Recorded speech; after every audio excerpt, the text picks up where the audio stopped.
Eagle Television High School Sports, brought to you by Service Master Clean of Hayes. From the major accidents to the minor incidents, Service Master Clean of Hayes, Corey, Pam, and the entire staff support the efforts of Hayes High and TMP. Call today 628-6712. Thomas More Prep Marion.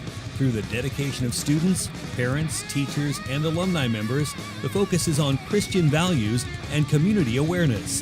TMP, Worlds of Opportunity, investing for eternity. Lifetime Dental Care is devoted to helping you, your family, and friends achieve your healthiest and brightest smile. They are now accepting new patients. Call 625-7969 to schedule your appointment. They know every person's dental needs are unique, and that is why they offer you a comprehensive selection of treatment options in a comfortable and caring atmosphere. Dr. Lowe and his dental team want you to enjoy your visit. Lifetime Dental Care, accepting new patients. Call 625-7969 or see them at lifetimedentalcare.com.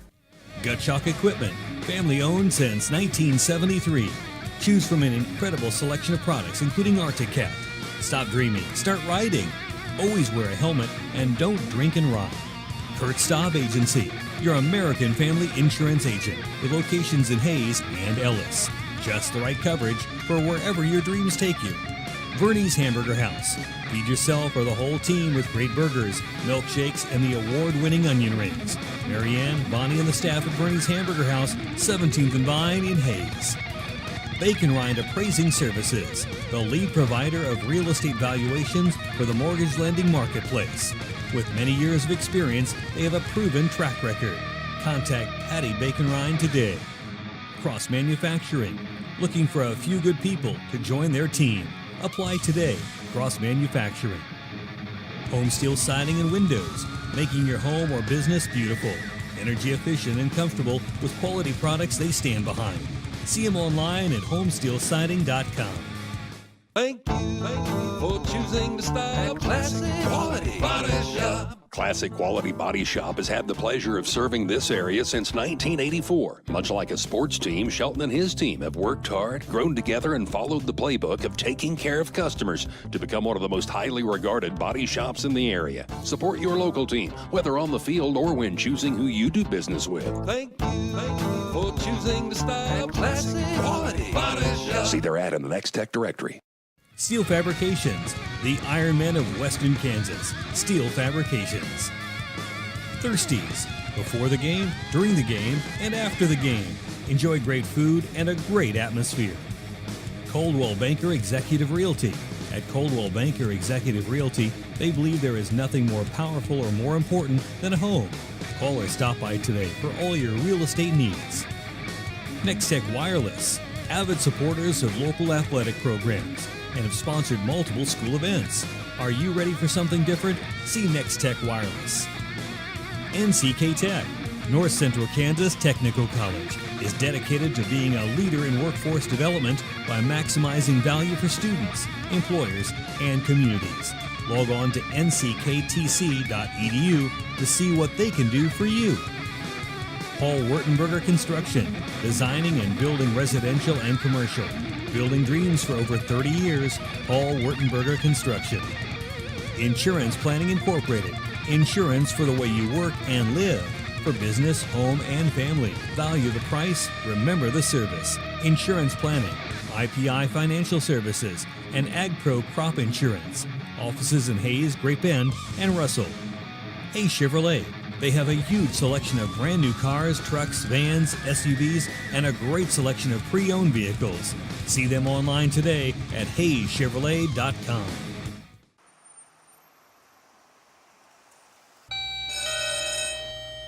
Good morning. Everyone in Hayes says you can clean anything, so can you get this tough stain out?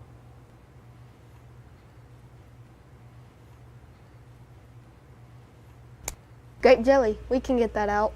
Wow, you guys really are good. Master Cleaners in Hayes offers a variety of services including dry cleaning, alterations, laundry, tuxedo rentals, and free pickup and delivery. G&L Tire and Automotive. G&L Tire is proud to be voted #1 tire store by the people of Hayes since 2005. They've been a part of the community since 1997 and look forward to seeing you at 201 East 8th in Hayes. Walmart. Save money, live better, Walmart. Whiskey Creek Wood Fire Grill, where the fire's always burning. Whiskey Creek. Leon's Welding and Fabrication. From welding and fabrication to sandblasting and powder coating to supporting the community, you can always count on Leon's Welding and Fabrication. Commerce Bank. Here's the ones that rise to the challenge. Commerce Bank. Commercial Builders. On time, on target, on budget. Commercial Builders. Redeem Designs. Screen print, embroidery, design. Where you'll find better ideas, better designs, better people. Come experience the best. 2204 Vine and Hayes. Redeem Designs. James Motor Company. Proud to serve our hometown athletes. They have an excellent selection of new and used Buick, Cadillac, and GMC vehicles. See the good guys for the best deal around. James Motor Company, 13th and Main in Hayes. It's a beautiful day in our super high-speed internet great customer service neighborhood. Like you, this is where we live. In fact, our company is employee-owned, so it's our goal to improve the quality of life for everyone in our community by delivering faster, more reliable internet, clearer, more feature-laden phone service, quality TV channels, all with the level of customer service you'd expect from people who are your neighbors. Eagle Communications. Our community connected. Eagle Television High School Sports, brought to you by Service Master Clean of Hayes. From the major accidents to the minor incidents, Service Master Clean of Hayes. Corey, Pam, and the entire staff support the efforts of Hayes High and TMP. Call today 628-6712. Thomas More Prep Marion. Through the dedication of students, parents, teachers, and alumni members, the focus is on Christian values and community awareness. TMP, Worlds of Opportunity, investing for eternity. Lifetime Dental Care is devoted to helping you, your family, and friends achieve your healthiest and brightest smile. They are now accepting new patients. Call 625-7969 to schedule your appointment. They know every person's dental needs are unique, and that is why they offer you a comprehensive selection of treatment options in a comfortable and caring atmosphere. Dr. Lowe and his dental team want you to enjoy your visit. Lifetime Dental Care, accepting new patients. Call 625-7969 or see them at lifetimedentalcare.com. Gut Shock Equipment, family owned since 1973. Choose from an incredible selection of products, including Arctic.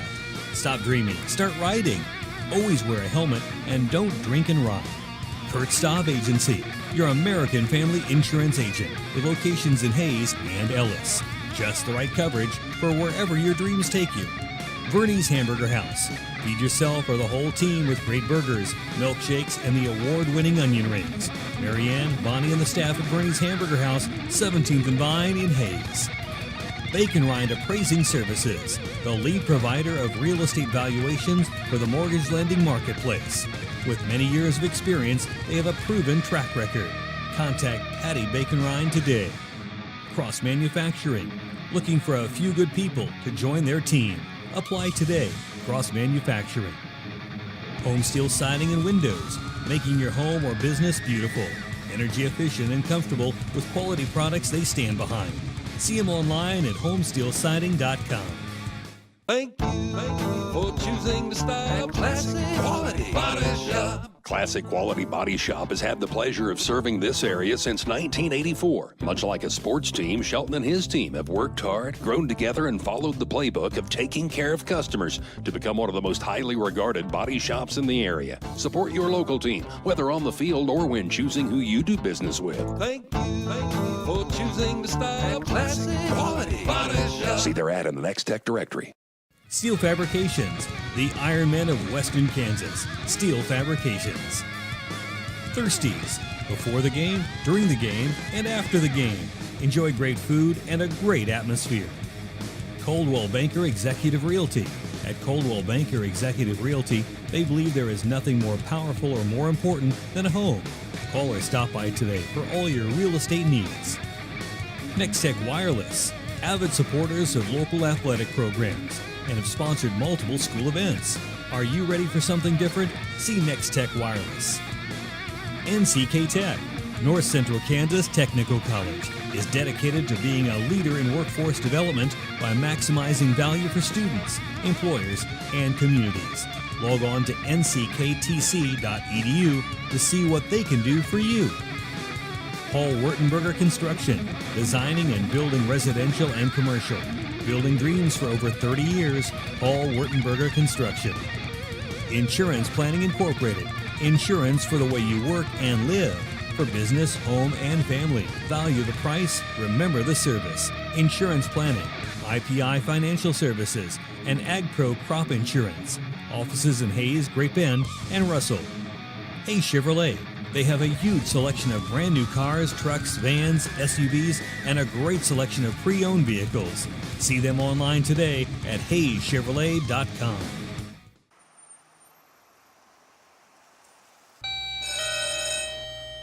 Good morning.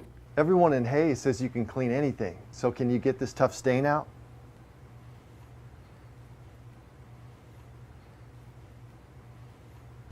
Grape jelly, we can get that out. Wow, you guys really are good. Master Cleaners in Hayes offers a variety of services including dry cleaning, alterations, laundry, tuxedo rentals, and free pickup and delivery. G&L Tire and Automotive. G&L Tire is proud to be voted #1 tire store by the people of Hayes since 2005. They've been a part of the community since 1997 and look forward to seeing you at 201 East 8th in Hayes. Walmart. Save money, live better, Walmart. Whiskey Creek Wood Fire Grill, where the fire's always burning. Whiskey Creek. Leon's Welding and Fabrication. From welding and fabrication to sandblasting and powder coating to supporting the community, you can always count on Leon's Welding and Fabrication. Commerce Bank. Here's the ones that rise to the challenge. Commerce Bank. Commercial Builders. On time, on target, on budget. Commercial Builders. Redeem Designs. Screen print, embroidery, design. Where you'll find better ideas, better designs, better people. Come experience the best. 2204 Vine in Hayes. Redeem Designs. James Motor Company. Proud to serve our hometown athletes. They have an excellent selection of new and used Buick, Cadillac, and GMC vehicles. See the good guys for the best deal around. James Motor Company, 13th and Main in Hayes. It's a beautiful day in our super high-speed internet great customer service neighborhood. Like you, this is where we live. In fact, our company is employee-owned, so it's our goal to improve the quality of life for everyone in our community by delivering faster, more reliable internet, clearer, more feature-laden phone service, quality TV channels, all with the level of customer service you'd expect from people who are your neighbors. Eagle Communications. Our community connected. Eagle Television High School Sports, brought to you by Service Master Clean of Hayes. From the major accidents to the minor incidents, Service Master Clean of Hayes. Corey, Pam, and the entire staff support the efforts of Hayes High and TMP. Call today 628-6712. Thomas More Prep Marion. Through the dedication of students, parents, teachers, and alumni members, the focus is on Christian values and community awareness. TMP, Worlds of Opportunity, investing for eternity. Lifetime Dental Care is devoted to helping you, your family, and friends achieve your healthiest and brightest smile. They are now accepting new patients. Call 625-7969 to schedule your appointment. They know every person's dental needs are unique, and that is why they offer you a comprehensive selection of treatment options in a comfortable and caring atmosphere. Dr. Lowe and his dental team want you to enjoy your visit. Lifetime Dental Care, accepting new patients. Call 625-7969 or see them at lifetimedentalcare.com. Gut Shock Equipment, family owned since 1973. Choose from an incredible selection of products, including Arctic Cat. Stop dreaming, start riding. Always wear a helmet and don't drink and ride. Kurt Staub Agency, your American family insurance agent with locations in Hayes and Ellis. Just the right coverage for wherever your dreams take you. Vernie's Hamburger House. Feed yourself or the whole team with great burgers, milkshakes, and the award-winning onion rings. Marianne, Bonnie, and the staff at Vernie's Hamburger House, 17th and Vine in Hayes. Bacon Rind Appraising Services, the lead provider of real estate valuations for the mortgage lending marketplace. With many years of experience, they have a proven track record. Contact Patty Bacon Rind today. Cross Manufacturing, looking for a few good people to join their team. Apply today. Cross Manufacturing. Home Steel Siding and Windows, making your home or business beautiful. Energy efficient and comfortable with quality products they stand behind. See them online at homesteelsiding.com.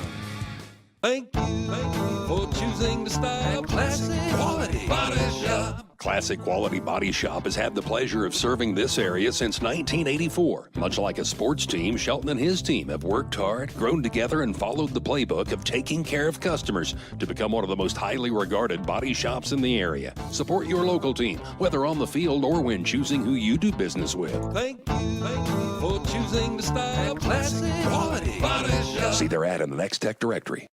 Steel Fabrications, the Ironmen of Western Kansas. Steel Fabrications. Thirsties, before the game, during the game, and after the game. Enjoy great food and a great atmosphere. Coldwell Banker Executive Realty. At Coldwell Banker Executive Realty, they believe there is nothing more powerful or more important than a home. Call or stop by today for all your real estate needs. Next Tech Wireless, avid supporters of local athletic programs, and have sponsored multiple school events. Are you ready for something different? See Next Tech Wireless. NCK Tech, North Central Kansas Technical College, is dedicated to being a leader in workforce development by maximizing value for students, employers, and communities. Log on to ncktc.edu to see what they can do for you. Paul Wurtenberger Construction, designing and building residential and commercial. Building dreams for over 30 years, Paul Wurtenberger Construction. Insurance Planning Incorporated, insurance for the way you work and live. For business, home, and family. Value the price, remember the service. Insurance Planning, IPI Financial Services, and AgPro Crop Insurance. Offices in Hayes, Great Bend, and Russell. Hayes Chevrolet. They have a huge selection of brand new cars, trucks, vans, SUVs, and a great selection of pre-owned vehicles. See them online today at hayschevrolet.com.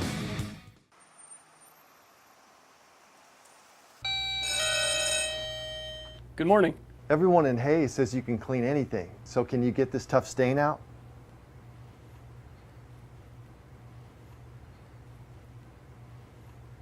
Grape jelly, we can get that out. Wow, you guys really are good. Master Cleaners in Hayes offers a variety of services including dry cleaning, alterations, laundry, tuxedo rentals, and free pickup and delivery. G&L Tire and Automotive. G&L Tire is proud to be voted #1 tire store by the people of Hayes since 2005. They've been a part of the community since 1997 and look forward to seeing you at 201 East 8th. And the entire staff support the efforts of Hayes High and TMP. Call today 628-6712. Thomas More Prep Marion. Through the dedication of students, parents, teachers, and alumni members, the focus is on Christian values and community awareness. TMP, Worlds of Opportunity, investing for eternity. Lifetime Dental Care is devoted to helping you, your family, and friends achieve your healthiest and brightest smile. They are now accepting new patients. Call 625-7969 to schedule your appointment.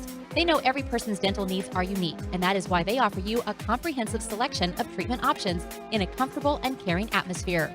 Dr. Lowe and his dental team want you to enjoy your visit. Lifetime Dental Care, accepting new patients.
21-yard line.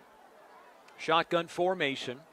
Kinnaman in behind Hoppus, who'll turn, hand off to Kinnaman. Same play as on first down to open up the game, and this time the Indians are there for the tackle. Right there to help make the tackle is Matthew Yunker, and the Hayes High Indians hold it to a short gain to the 23-yard line, a gain of 2. Yeah, Mason Ibarra had shot up in there from the linebacker position to help make the tackle, but yep, Matthew Yunker from the far side defensive tackle in on that, got about a yard deep and behind the line of scrimmage. Second down and 20 from the 23-yard line. Split wide receivers for Kyler Hoppus, the junior quarterback. Going to throw. Gets a little pressure up the middle. Now he unleashes a pass that is caught by the tight end, Thomas Diggs, at the 35-yard line. That'll set up 3rd down and 8 on the completion of 12 yards. Boy, great protection by the McPherson offensive line. You know, they've got 4 seniors and a junior in there, so they've got experience up front there on that offensive line, and they protected Hoppus well. There are 5 different guys that have double-digit catches for Hoppus this year, who has completed 68 passes this year. For Thomas Diggs, that's catch number 11. 3rd down and 8.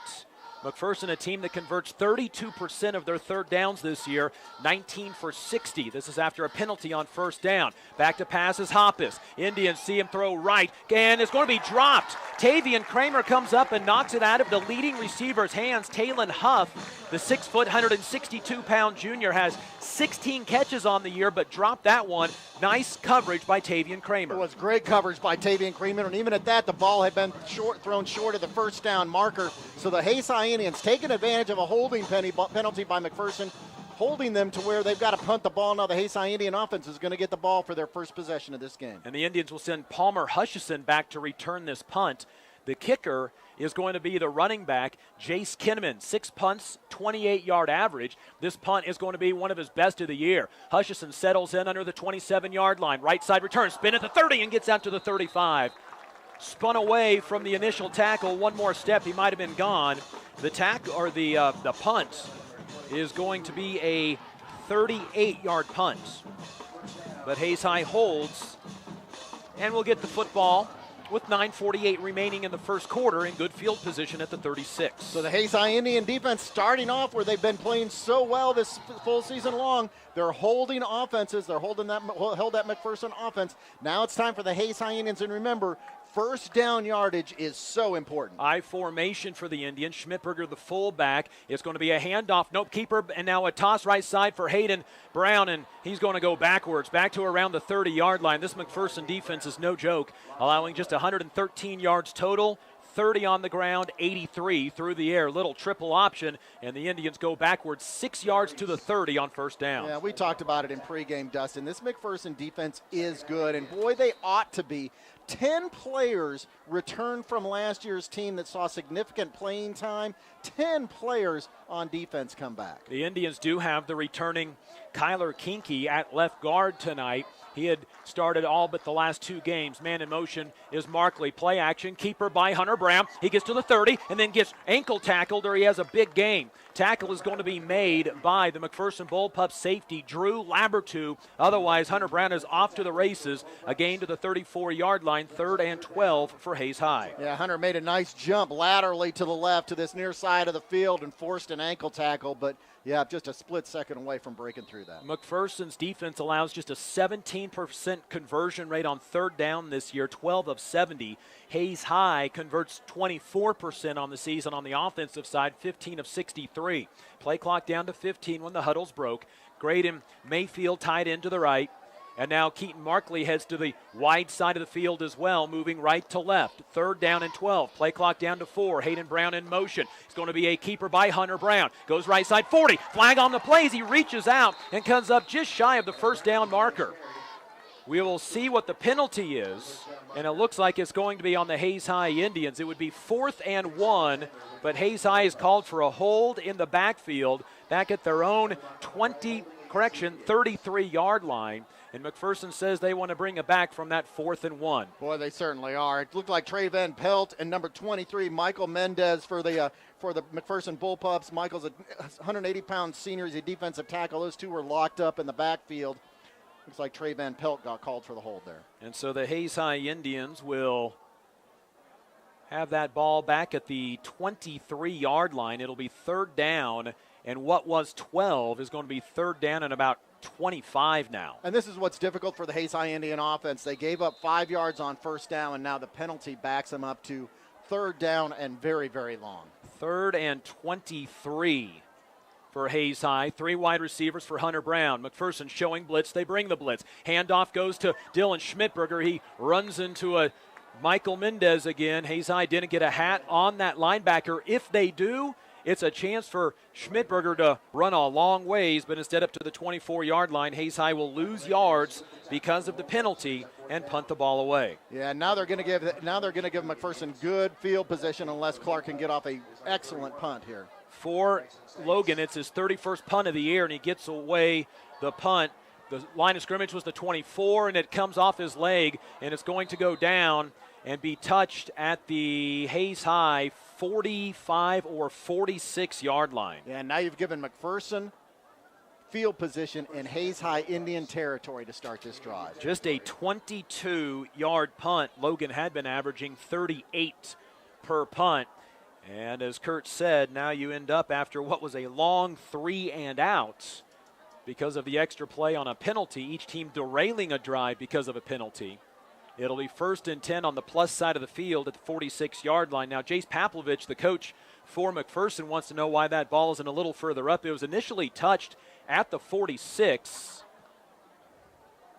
Because that's where the ball was touched. And then it was batted towards the McPherson end zone after that, but that's where it's going to land is at the 46. So Hoppus, the quarterback for McPherson, with a pass to the left side on the screen. It's going to be caught by Hoover. Hoover makes one man miss, then pushed out of bounds by Wyatt Sheevy after the ball goes to the 37-yard line. 38-yard line, gain of 6. Hayes High Indian defense was putting pressure back on Hoppus, but he had a quick release with a receiver downfield 7 or 8 yards very quickly. It'll be a gain of 8 on the play. Gabe Hoover is 12th catch of the year. Now Hoppus with Kinnaman behind him, 2 wide receivers left and right on 2nd and 2. Hands it off to Kinnaman. Ankle tackle misses. Kinnaman in the secondary to the 25-yard line, down to the 23-yard line. It's a gain of 15 yards, and big Jace Kinnaman right now doing some damage on the Indians. That is 3 carries for 30 yards.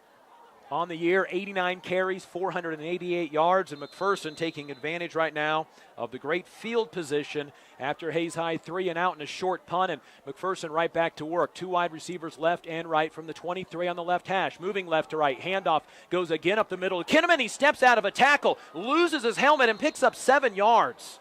From where the initial hit was at the 25, he goes down at the 19-yard line. Hayes High had him knocked down in the backfield and gave up the yards. Yeah, the kid's he's 5'11", he's 195 pounds. He does not come down easily. Keaton Markley on the previous play, back at the cornerback position, had made a great open field tackle to stop him, but that time again, hit in the backfield, but picked up 3 or 4 extra yards after losing his helmet. Kinnaman lost his helmet. He comes out. Austin Hunt into the game. Hunt gets a carry, runs into his own guy, now gets wrapped and dropped. He's going to be held up tall at the 21-yard line. It's a loss of 2 on Austin Hunt's first run of the game. Dylan Schmidberger there for the tackle for loss for Dylan, his 7th of the season. Yeah, Dylan did a great job. Palmer Hutchinson also was blitzing in to help make that tackle. So great team tackle, forcing McPherson now into another third down since their second third down situation. This will be third down and about 7 yards.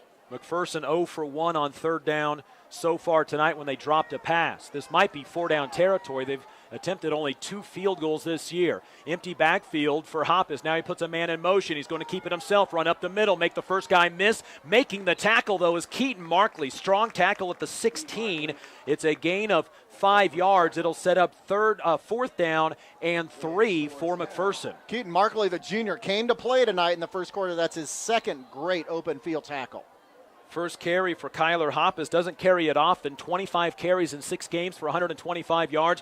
And McPherson wants to go for it here on 4th down. On 4th down this year, they're 50%. 9 for 18. 4th and 3 for the Bullpups. Indians trying to bring the pressure. Hoppus rolls out, looks to his left. The pass is tipped and knocked down. It's incomplete, and the Hayes High Indians hold on downs, and they will get the football inside their own 20. Dylan Schmidberger in the backfield, tipping the ball and making it go to the ground.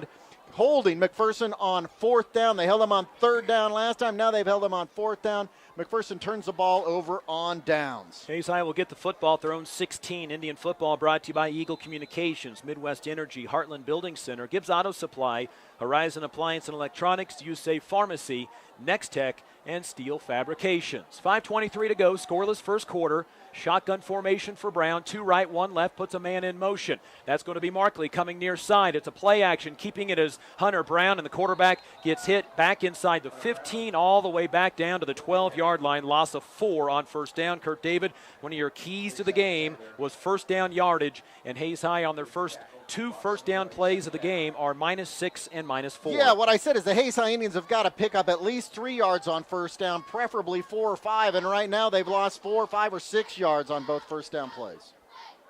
Mason Ibarra brings the play in from the sideline. And we'll split way out to the right side. The ball is near the left hash, moving right to left. Ibarra is on the right side of the numbers, the opposite way. Under center Brown for this I formation play. Handoff Schmidberger up the middle, and nothing. In fact, going to lose another yard back to the 11. Okay, and now we hear another 3rd down and long, and you force the Hayes High Indians into a passing situation.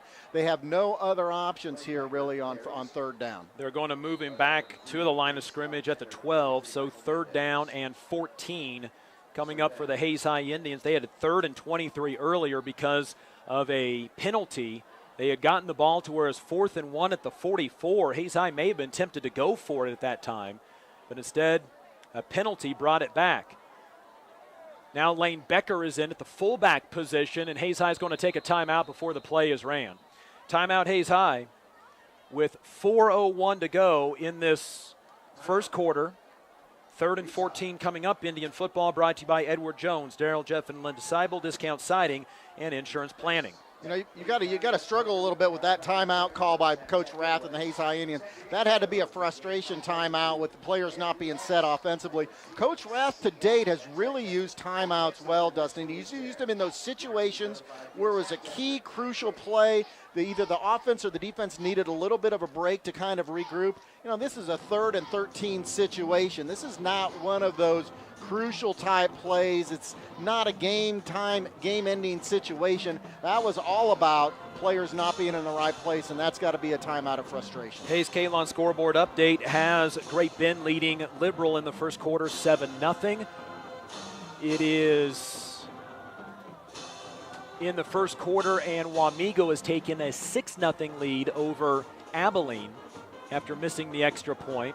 We have not had a Dodge City, Garden City update as of yet. That's your Hayes Kalon scoreboard update for the green grass you want in the spring. It starts with spraying in the fall. Call Kirk Maska, 623-0674. Indians going to go with a offset I formation. McPherson brings a heavy blitz. It's a screen pass set up over the middle to Tavian Kramer, I believe, and it's going to go just out to the 15-yard line. And that was not Tavian, that was Hayden Brown who makes the catch up to the 15, gain of 3. Hayes High will lose a yard on the drive and punt the football away.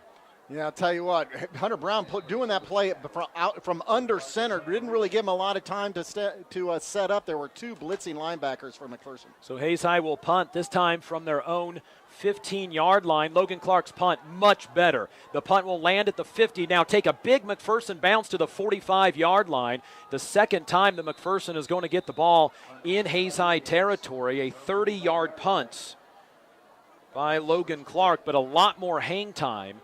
And McPherson will have the ball at the Hayes High 45. They've started at their own 20, the Hayes High 46, and now the Hayes High 45. Scoreless with 3:23 to go. Yeah, that really could have been a lot worse. That was a much better punt because really made from about 10 or 15 yards back than the original punt, and only 1 yard difference from where the last possession was for McPherson. They had on the 46 last time. This time it's on the 45. 3 left, 1 right. They throw that way. No, Hoppus has to run. He's under some pressure. He gets hit from the side by Hayden Brown. The tackle happens inside of the 40-yard line. Hayes High diagnosed that play, the screen to the left side, but Hoppus makes something out of nothing, and he picks up 7 yards on first down.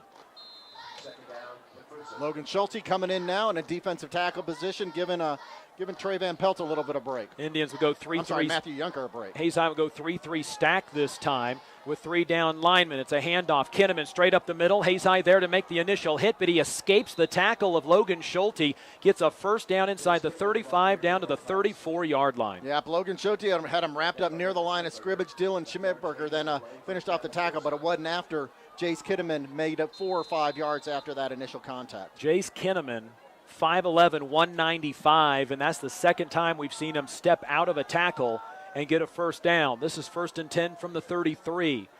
Kyler Hoppus, the junior quarterback, with Kinnaman behind him by 2 yards, will pass. Look to throw. Indians bring the blitz. They got some pressure. Hoppus throws it up for grabs and throws it out of bounds. Good pressure by the Hayes High Indians. Wyatt Sheevy also there. Dylan Schmidberger, pass incomplete. Hoppus 2 for 5 for 20 yards. I'll tell you, Matthew Younger also back in there. He's a 263-pound junior. Really have seen him more these last 2 games, and he's really got a solid start here in the first quarter on the defensive line for the Hayes High Indians. 41-yard field goal for Dodge City's Carlos Fernandez makes it Dodge City 3, Garden City 0 in the first quarter, and a Hayes Kalon scoreboard update.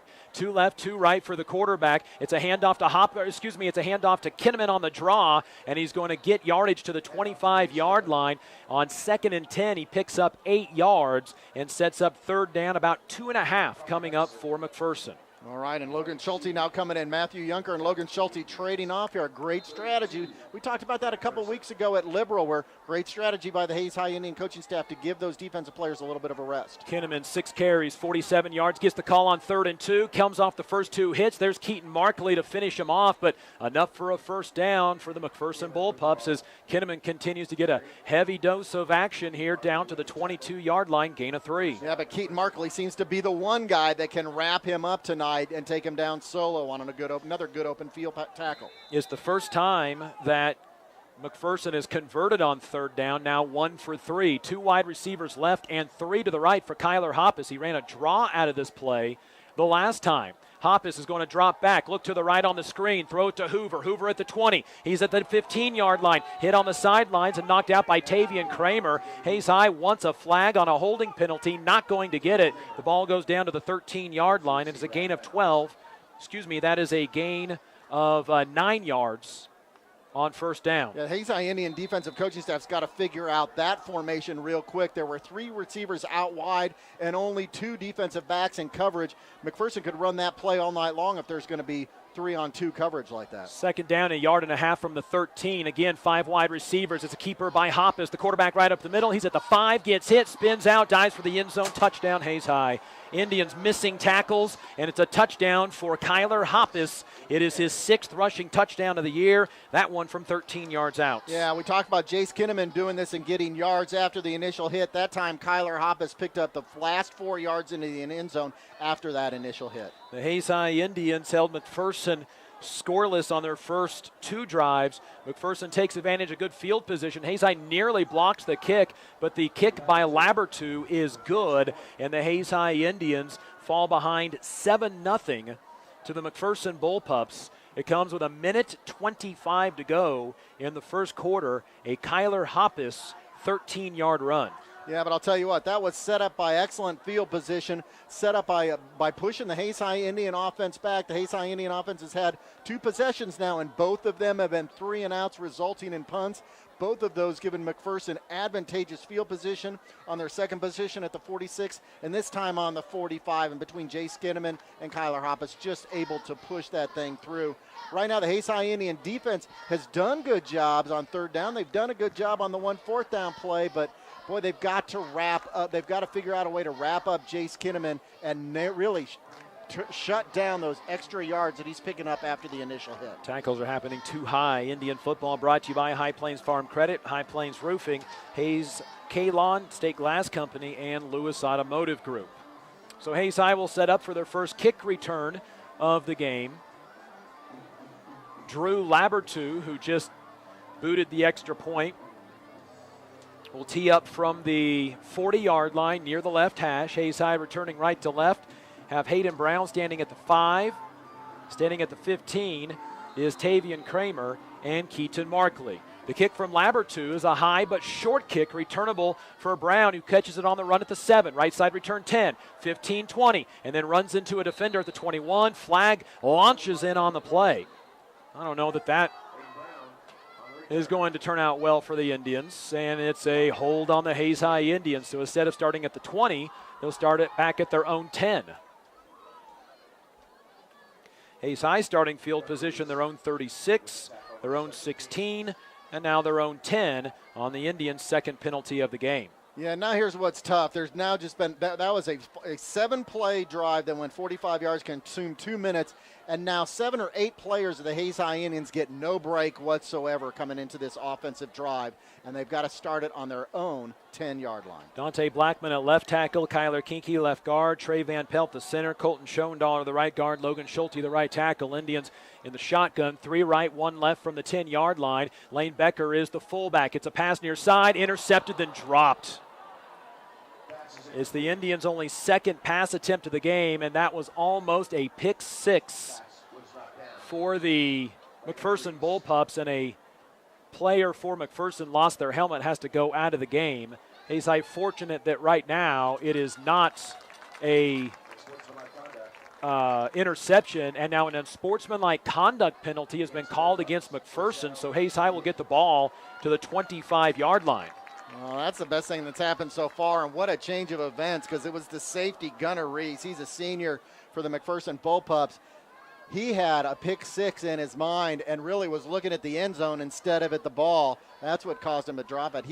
He grabs that ball, he's at the end zone, and this score could be 14-0. Whatever happened back by where the quarterback, Hunter Brown, was, and so the result of the flag puts Hayes High 1st and 10 at the 25. 4 wide receivers, 2 left, 2 right, 4 down linemen for McPherson. Indians put Hayden Brown in motion, makes it 3 on the right. It's a keeper by Hunter Brown to the skinny side of the field, gets away from a man to the 25, to the 30. First down at the 35-yard line, and Hayes High picks up enough for a first down to the 37. It's a gain of 12 and a first down on the Indians' best play of the game. Boy, and Hunter Brown really doing that himself. All speed there, had no lead blocker. It was all about getting speed to the outside and getting around that one defensive end or the outside linebacker, and then had some most open field, and Hunter Brown took advantage of that. That was all Hunter Brown on that play. Clock stops with 56 seconds to go in this first quarter. It is McPherson 7, Hayes 0.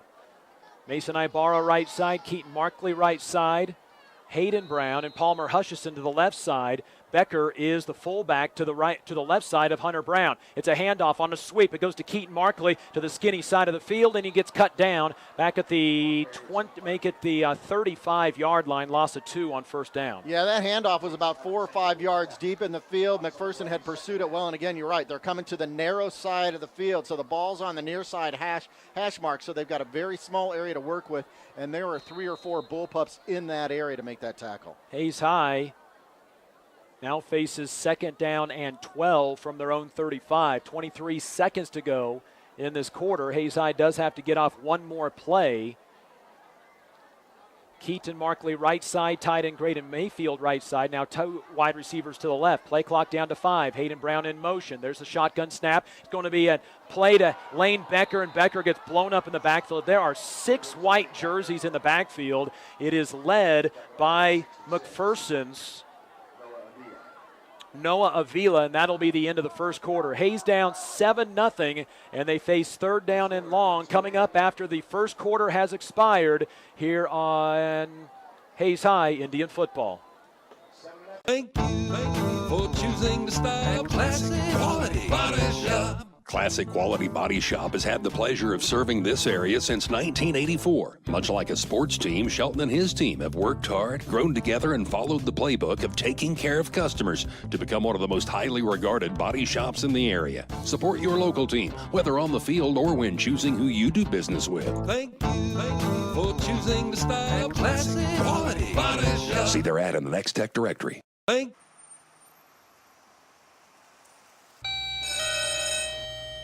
Good morning. Everyone in Hayes says you can clean anything, so can you get this tough stain out?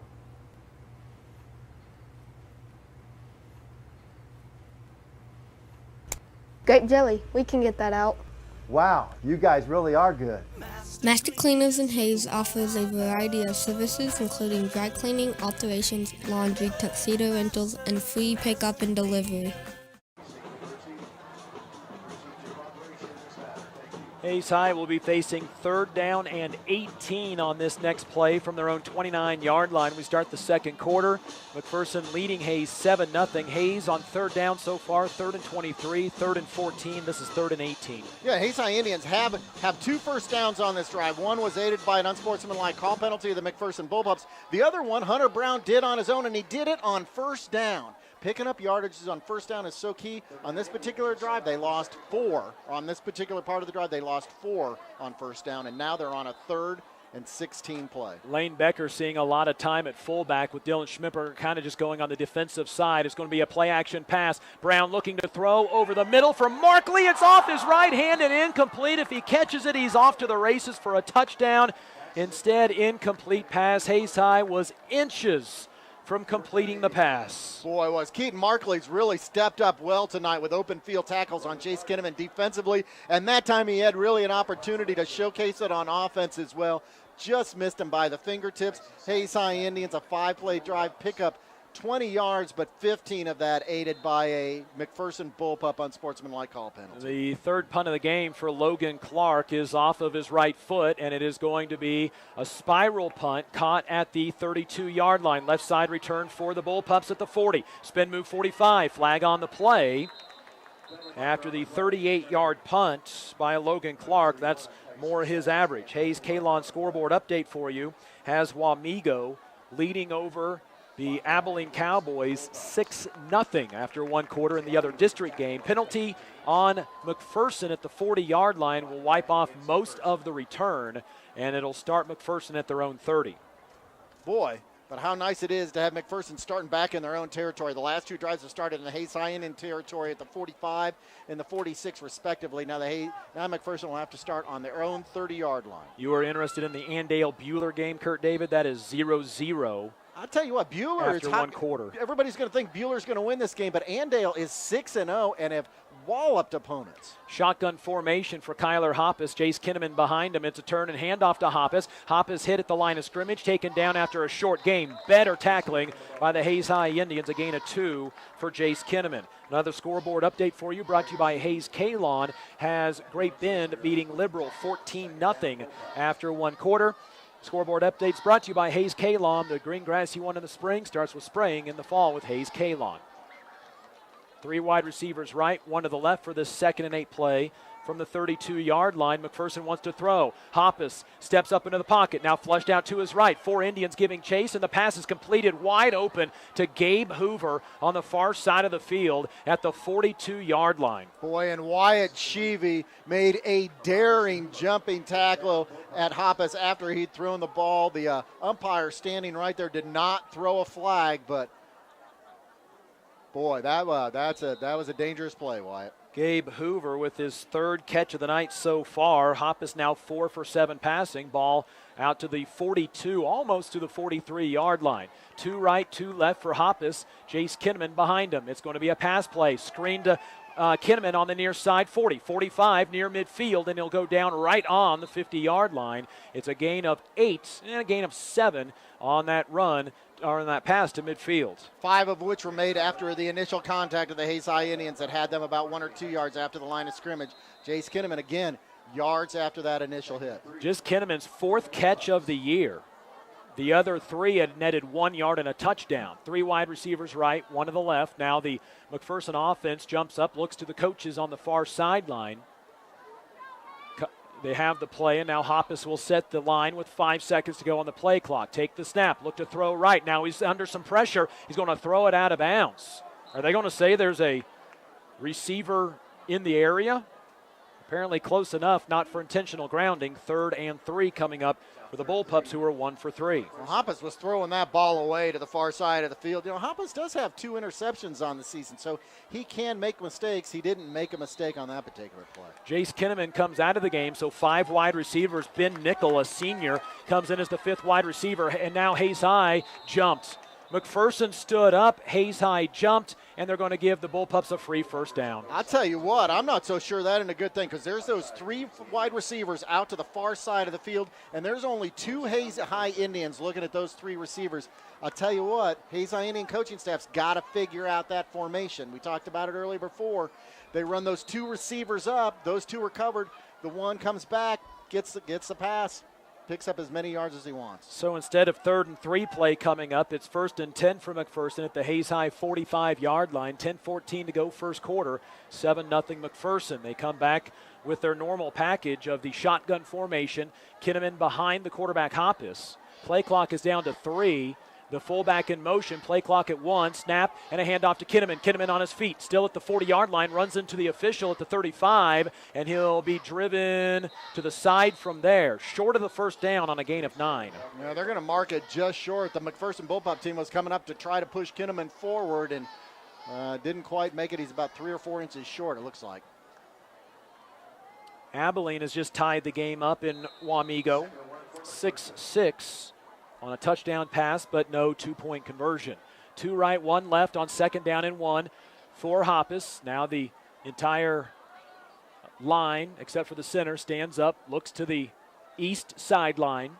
McPherson right to left in their whites. Hoppus to throw on this 2nd down, looking deep down over the middle. Man wide open. It is incomplete, intended for Talon Huff, the team's leading receiver who dropped a pass earlier. Now can't catch up with this one from Kyler Hoppus. Hayes High Indian defense is lucky there. Hoppus had all the time in the world find the open receiver, and that open receiver was uncovered in the end zone. Just a bad pass. It really didn't need to happen. Hoppus did not need to rush it. 3rd and 1 coming up for the Bullpups, and there's about a even odd on the board right now that this ball is going to go to the hands of Jace Kinnaman. 2 right, 1 left. Hoppus will turn, hand off to Kinnaman. He'll get the yard, escape the first tackle, then be taken down. Flag comes in on the play. Is that going to be a penalty on Hayes High? It's at the point of the tackle. It's a first down, but a flag on the play. Keaton Markley again came in to help make that tackle. Again, he's doing a great job covering Jace Kinnaman tonight. It's on Hayes High. Personal foul. A hit to the helmet, apparently. Okay. That's the first time we've seen that call this season. And so give 4 yards to Kinnaman on the conversion of 3rd down. 15 yards. Puts the ball inside the 20. McPherson into the red zone for a 3rd time, where they've lost it on downs once and scored on a touchdown run. 2 right, 2 left, handoff Kinnaman. He's going to get hit. He's going to get taken to the side and dropped after a short gain. The play from the 18-yard line goes down to the 16-yard line on a gain, we'll call it the 17-yard line, a gain of 1. Dylan Schmidberger in there grabbed him from behind and just pulled Jace Kinnaman backward to make that tackle. Schmidberger dealing with a right shoulder injury, a right knee injury, a left foot injury. He's out there on defense.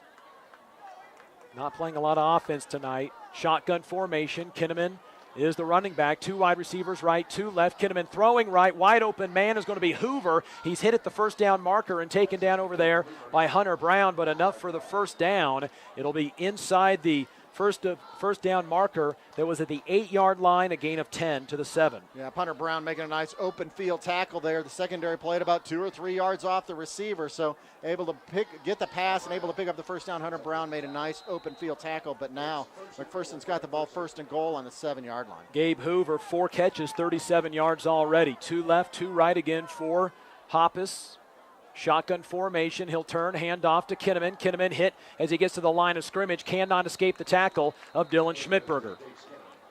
No gain on the play. 2nd and goal from the 7. Well, I'll tell you what. I don't know what. Something was up with that play with McPherson Bullpups. Jace Kinnaman kind of half-heartedly went to the line of scrimmage, almost as if he didn't know he was supposed to get the ball on that play. He may have thought that his quarterback, Hoppus, was going to pull that, because if he does, he scampers to the right probably for a 7-yard touchdown.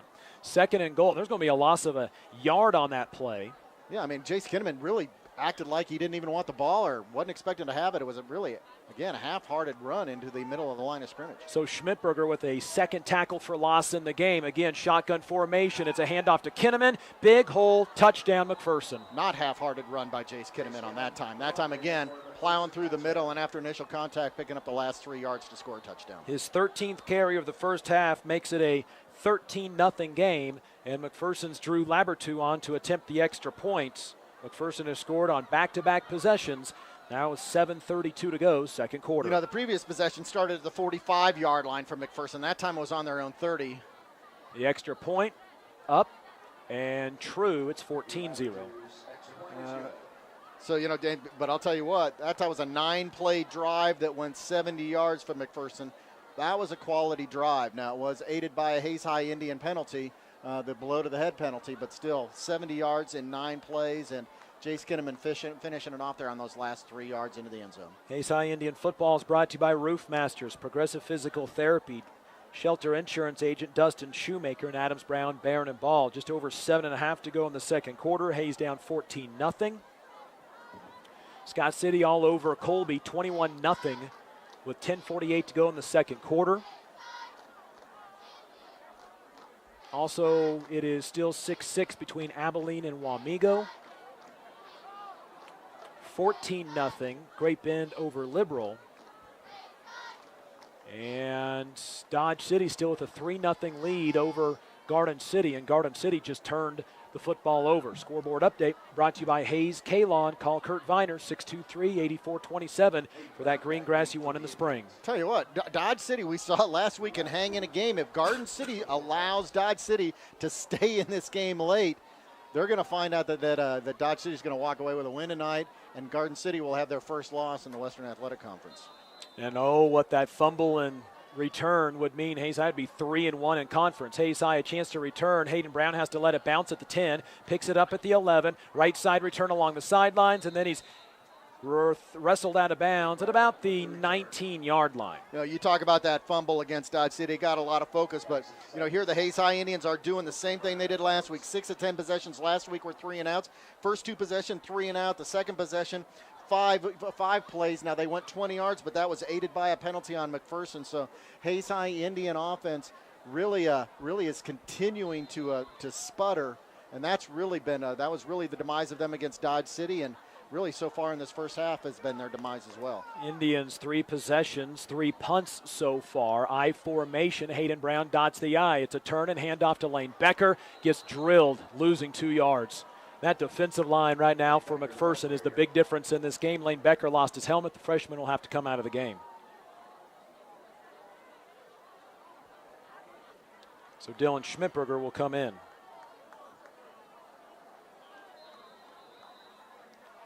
Yeah, those defensive tackles, defensive ends up front for McPherson are good. Again, we've talked about it so many times. 10 players returning that got experience from last year. There's just a lot of experience. There's a lot of good athletes on that McPherson Bullpup team, and you can't just run it up the middle every time and expect to gain yardage against. 2nd and 12 from the 17, shotgun for Hunter Brown. Brown tries to put a player in motion, and now a timeout. Hayes High play clock down to 2.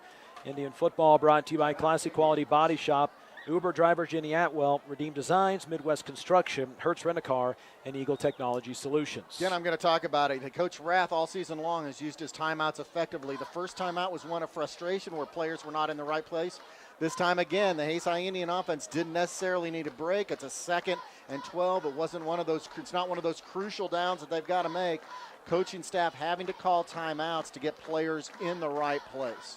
On 3 of 4 first down plays in this game, the Hayes High Indians have gone for negative yards, and it just makes second down so much tougher to try to make it third and manageable. Well, exactly. It makes second down tough, and it certainly makes third down tough. How many times have we seen tonight 3rd and 11, 3rd and 12? We've even seen a 3rd and 17 that the Hayes High Indians have had to pick up, and this is an offense that's not designed to do that. So Hayes High with their 2nd of 3 timeouts used up in the first half. 6:55 to go before halftime. Hayes High down 14-0. They will travel to Abilene next week, be home against Wamego for senior night in 2 weeks. Those next 2 games still play a factor into who moves on to the playoffs. Hayden Brown and Wyatt Sheevy, wide receivers to the left. To the right side, Markley and Ibarra. Shotgun on 2nd down and 12. Hayden Brown in motion. Makes it 3 wide receivers on the right. Keeper by Hunter Brown. He's going to get maybe the 2 yards lost on 1st down. Not even that. He'll get back to the line of scrimmage, and that's it. 3rd and 12 coming up. Yeah, those next two games again, Abilene next week and Wamego Red Raiders that final week here at Lewis Field Stadium on senior night. Those are very important games district-wise. It would be nice it would be nice not having to go in those games down the maximum of 21 points, which right now they're on a pace to do that. It'd be nice not to have to do that, but still it's going to come down to having to win those last 2 games of the season, and that's the 2 games that are going to define the season for the Hayes High Indians, not tonight. 3rd and 12 coming up for Hayes High. Dylan Schmidberger behind the quarterback Hunter Brown for this play. Man in motion, 3rd down and 12. Stepping up to throw is Hunter Brown over the middle. It's going to be knocked down and almost intercepted again. Indians had 2 guys in the same area, and that was the problem. It drew in an extra defender, dropped by Ben Nickel, the cornerback. Hayes High 3 and out, and they'll punt for a 4th time. This punt coming from their own 18-yard line. Yeah, that's a second pass that could have been intercepted by the McPherson Bullpups, and now the Hayes High Indians having to punt. Logan Clark's going to be backed up to his own. Looks like he's going to be on about his own 7-yard line to make this punt. So from the 18, McPherson has brought some heat on a couple of them. They do from the right side, and Clark gets it away. Can't get a full leg extension. Punt to the 49-yard line. Right side return is going to be a broken tackle at the 40, 35, down to the 30-yard line. And it'll be McPherson football in excellent field position. So now the 3rd 3 and out for the Hayes High Indian offense, but here's what's really striking. Not only is it the 3rd 3 and out, but that time they lost 1 yard on that possession. The other 2 3 and outs, minus 12, minus 1 yard. The only time they've had positive field or positive possession and actually gain yards, 20 yards on that 3rd possession. But again, that aided by a penalty of McPherson. Ball at the Hayes 29-yard line. 3rd time McPherson has started in Indian territory. Handoff goes to Hunt, the running back. He'll get wrapped up. The play still going on. Officials not blowing their whistles, and they finally do. It'll be a loss of a half a yard on the play. Loss of a yard back to the 30.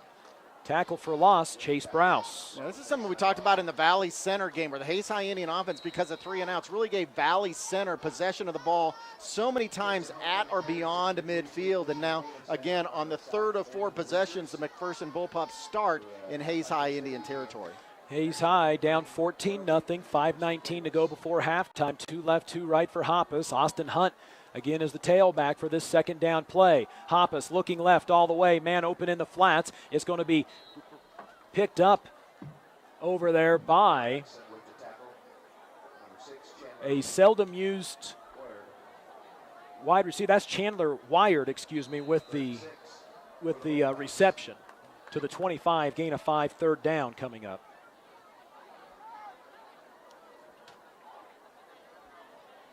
McPherson is 2 for 4 on 3rd downs so far tonight. Wired's 14th catch of the year. This is 3rd and 6, from the 25-yard line. Man in motion. Now McPherson wants a timeout. Play clock was down to 1. And that's okay. The Hayes High Indians kind of slowly coming over to the sideline to meet with Coach Rath. Really probably could use a break here. Even a couple of hobbles as they walk over to the side. So with 4 minutes and 31 seconds left in this half, McPherson moving the ball in Hayes High Indian territory now with a 3rd and 6 situation. This would be a nice little break for the Hayes High Indians. Hayes High with just 6 yards of offense so far in this game. It is still 3-0. Dodge City over Garden City. DeMarcus Elliott for Garden City picked off a pass on the next play. On 4 plays later, Garden City turns it over on downs for a 2nd time in the first half. That's your Kalon scoreboard update. 3rd and 6 coming up for the Bullpups from the Hayes High 25-yard line. This series started at the 29, a 31-yard punt, but a 16-yard return. 1 wide receiver left, leading receiver Talon Huff. 1 wide receiver over to the right. In a seldom used formation for McPherson, they go 2 tight ends. Hunt, the running back, is going to take the handoff. He's going to hit right up the middle, and there's Palmer Hutchison and Dylan Schmidberger there for the tackle for loss back at the 26. A loss of a yard on the play. Yeah, that's Palmer Hunt's second carry of the game, and both times the Hayes High Indian offensive or defensive line has nailed Palmer Hunt right at the line of scrimmage. Austin Hunt now has 3 carries, -4 yards on the game. 4th down, McPherson will go for it. Again, they have attempted 2 field goals this year from 31 and 39. This will be 4th down and 7 coming up from the 26-yard line. They need to get down to the 19. Play clock down to 10. They're 0 for 1 on 4th down. Hoppus is going to throw on 4th and 7. Looking left side. He's got a man wide open over the middle. That's Diggs. He's going to take it down inside the 15. Down to 13. Ball is fumbled, and Hayes High may have this football. Let's see if they're calling it down or not. And Hayes High has the ball. It is Keaton Markley with the fumble recovery. Now the officials are going to get together. The officials did not aggressively come into there to see if that ball, to see how that ball was fumbled or to make a call. So, and I think the issue right now is, did anybody blow the whistle? The ball is being spotted at the 12-yard line. It's a gain of 14 on 4th and 7. Regardless, it's a completion to Diggs, his second catch of the night. Hoppus having plenty of time to throw that ball, and Diggs didn't have a second Hayes High Indian on him within 4 yards, able to easily make that reception. And this is a huge call. It's 14-0. Is it Hayes High football? Whose football is it? The official says Hayes High football. Turnover McPherson. It is their first turnover since the first game of the season. And they hold McPherson on 4th down. Actually, McPherson would have converted on the 4th down, but because of the fumble, Hayes High has the football at their own 12. Still trailing 14-0. Hayes High defense holds once again. And it'll be Hayes High football moving left to right. 4 wide receivers. Lane Beckers, the fullback, to the right of Hunter Brown. The snap from Trey Van Pelt. Brown wants to throw, looking left the whole way, has a man in and out of the hands of Palmer Hutchison. Indians have hit receivers in the hands a couple of times. That one a little high, but Palmer will be the first to tell you needed to make the catch. Hunter Brown 1 for 5 for 3 yards. That one would have been a first down and maybe more. Boy, and the Hayes High Indians really need a first down here, because right now the ball's back up to the 12 or 13-yard line of the Hayes High Indians. Logan Clark, if he had to punt from here, would be punting from inside the 5-yard line, and you'd be giving McPherson the ball back again with excellent field possession. Brown had plenty of time to throw that pass. Hutchison to the left, Brown to the left, Tavian Kramer to the right, along with Mason Ibarra. McPherson brings the blitz. Hunter Brown's going to keep the football. He's at the 15 and gets taken down from behind. McPherson there in pursuit. Tackle is going to be made by Colin Gearing, their leading tackler. Yeah, Colin Gearing made a great play. Had to make a great sprint over to Hunter Brown. Hunter Brown had broken through and had seen green field to run, green area to run to, and he was going quick, but that's right. Gearing made a great tackle on that. 3rd and 6, and this will be the Indians' best opportunity to convert on 3rd down. They've had 3rd and 23, 14, 18, and 12. They're 0 for 4. Now 3rd down and 6 from their own 16-yard line. I formation. Lane Becker is the fullback. Hayden Brown is the tailback. Hunter Brown under center. Long snap count. Now he'll stand up and take a timeout. Try to get the McPherson Bullpups to jump off sides. Hayes High will use their 3rd and final timeout with 2:40 to go in the first half. Yeah, now Hayes High has moved that ball to has moved the ball now to the 16-yard line in their own territory. But again, how important this 3rd down is, so that Logan Clark isn't punting from inside his own 10 or even inside his own 5-yard line. That's the last timeout for the Hayes High Indians. Coach Rath has used all 3 that time, trying to get McPherson to jump offside. That was ineffective. 2 minutes and 40 seconds left in this first half. Hayes High 4 possessions and 4 punts for McPherson. They've had 5 possessions, punted on the first, lost the ball on downs on the second. Back-to-back rushing touchdowns, one from Kyler Hoppus, one from Jace Kinnaman, and then a fumble after they converted on a pass on 4th and 7. Keaton Markley ended up with the fumble recovery, not sure who pried the ball loose. Yeah, McPherson thinking on that particular play they could go up 21-0. Right now 14-0 because of that fumble on the part of the Bullpups. Hayes High has not crossed the midfield stripe yet. In fact, the closest they got was the 44, but the play was called back on a holding penalty. McPherson showing blitz with 3 down linemen. They'll bring the blitz as a keeper by Hunter Brown. He's going to make the first guy miss in the backfield, but that's it. Ball up to the 19, a gain of 3, 4th down coming up on this next play. Hayes High will punt for a 5th consecutive possession. Boy, don't sell Hunter Brown short. He made the first 2 guys miss in the backfield and actually was able to pick up 2 yards on that carry. So Hayes High will punt. Logan Clark with 2:15 to go. Last time, Tyson Stites got a 15-yard return. Only McPherson then ended up turning the ball over on a fumble. This punt nearly blocked. Stites sets up at the 49, gets hit immediately and taken down. Good coverage by the Hayes High Indians that time. It is Tazian Adi with the tackle out near midfield. A 3-yard return on the punt that went to the 49-yard line. A 30-yard punt on Logan Clark's fifth punt of the game. Now McPherson with 2 timeouts, and the ball at the Hayes High 47-yard line gets ready for another drive. This is their 4th drive to start in Hayes High territory out of their 6 in the game.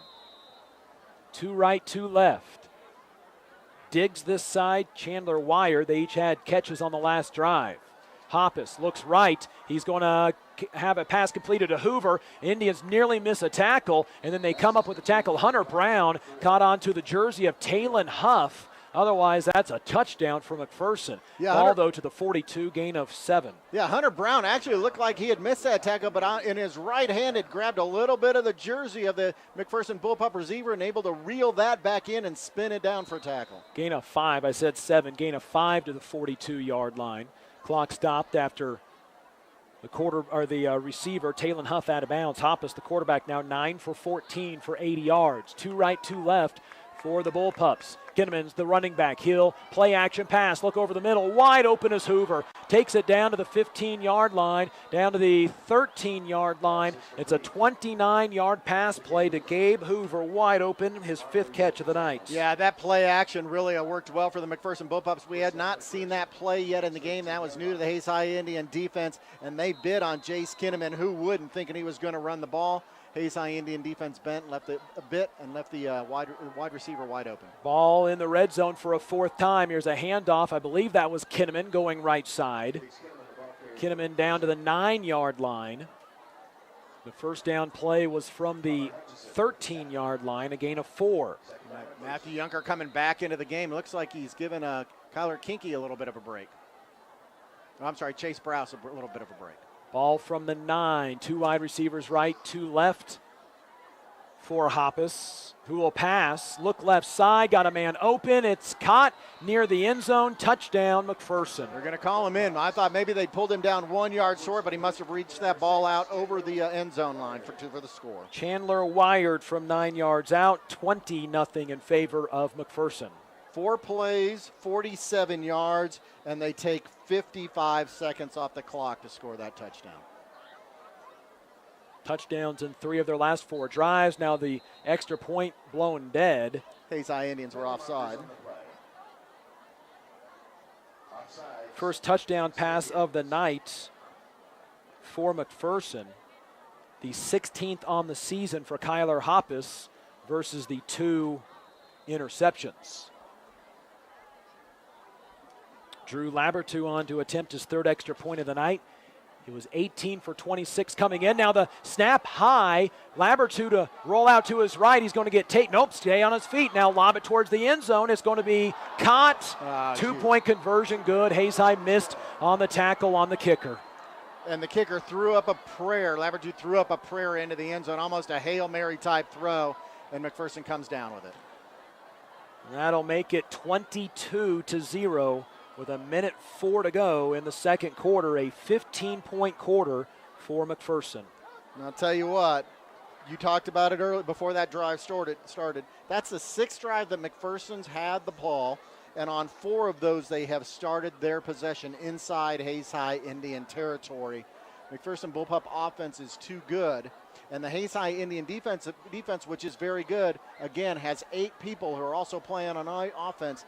They are just get too tired, too worn out. You cannot give McPherson that type of field position. The Hayes High Indians have got to figure out a way to start gaining some first downs. So Hayes High will get the football back with 1:04 remaining here before halftime. A year ago, McPherson up big in McPherson, kicked an onside kick, and Hayes High coaching staff reminding their front players of that. In fact, everybody playing a little up. Labertu to kick this one off. Deep kick towards the sideline. It'll instead go into the end zone. Hayes High will have it at their own 20. Dustin, the Hayes High Indians on in 5. This will now be their 6th possession. In 5 possessions, am I counting right? They have 2 first downs, but one of those was on a penalty? 2 first downs, 1 via penalty. Yep. And the 2 first downs came on the same drive. Their 3rd drive of the night. Hayes High down 22-0, 64 seconds to go until halftime. If you're a baseball playoff fan, 0-0, bottom of the 3rd, the Yankees and Houston. The Astros on their home field. You know, and in college football, Syracuse is playing Clemson tonight. What are they doing playing on a Friday night? What is that all about? I don't know. I thought high school football was on Friday night. Indians 4 seconds on the play clock. Got to hurry and get this play off. I formation, turn, keeper by Hunter Brown. Tries to go to the left side. Gets stacked up, and he's going to lose a yard to the 19. 1, 2, 3, 4, 5 McPherson Bullpups back in the backfield to take Hunter Brown down for a 3-yard loss. And McPherson's going to use a timeout. They have 1 remaining. I'm going to mark Brown back to the 18-yard line, a loss of 2.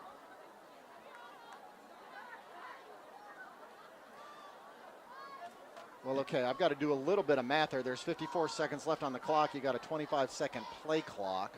I'm not even sure by taking that penalty, McPherson could get the ball back.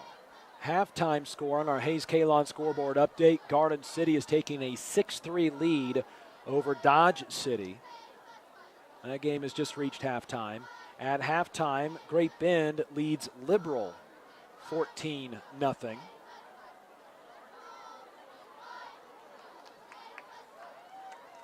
And we have not had an Abilene.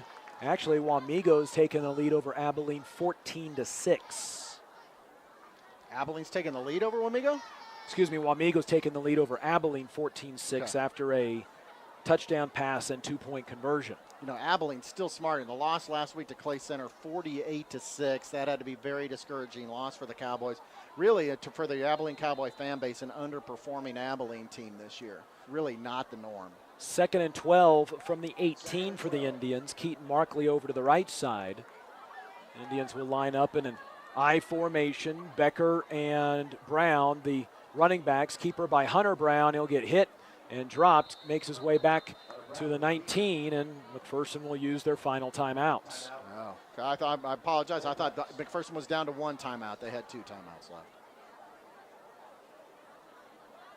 And Hayes will face 3rd and 11 on this next play. And because of those timeouts, unless Hayes High uses up about 20 seconds running around with the football, they're going to have to punt this one away potentially. And if they throw it incomplete, then McPherson will get the football back with a little less than 30 seconds remaining.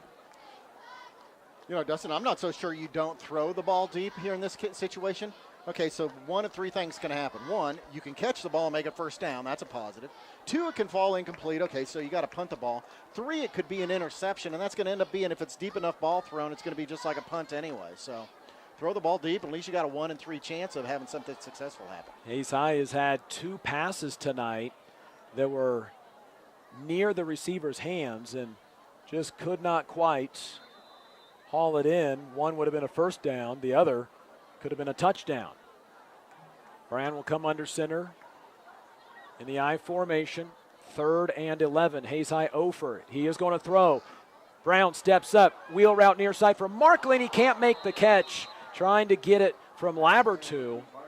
And the Indians 0 for 6 on 3rd downs and will punt the ball for a 6th time in the first half. Hey, I give him credit for throwing the ball down the field. Again, you got a 1 in 3 chance of something positive happening there, and it really wasn't that far off Markley's fingertips. And so Hayes High's Logan Clark will line up to punt. Hayes High's furthest progression down the field at the end of a series right now is the 29-yard line. The snap back to Logan Clark. Clark's punt to the left hash. Stites will let it bounce. Hayes High will see it roll into McPherson territory. 45, still rolling down to the 44-yard line. Clark's best punt of the night. McPherson has the ball with 27 seconds remaining before the break. And an 8 or 9 second roll there because McPherson Bullpup Stites did not come up and try to down the ball. That toasted another 8 or 9 seconds off the clock as the ball rolled 3 or 4 yards down the field. 36-yard punt. McPherson, what do? And right now they look like they're going to line up and go for it from their own 45-yard line. 27 seconds before halftime. McPherson without a timeout remaining. 2 right, 2 left. Hoppus to throw, drops back, plenty of time, now being flushed from the pocket, back up the middle, looking to the right, stepping towards the line of scrimmage, now running into Hayes High territory, hit once, twice, and dropped after a 9-yard gain.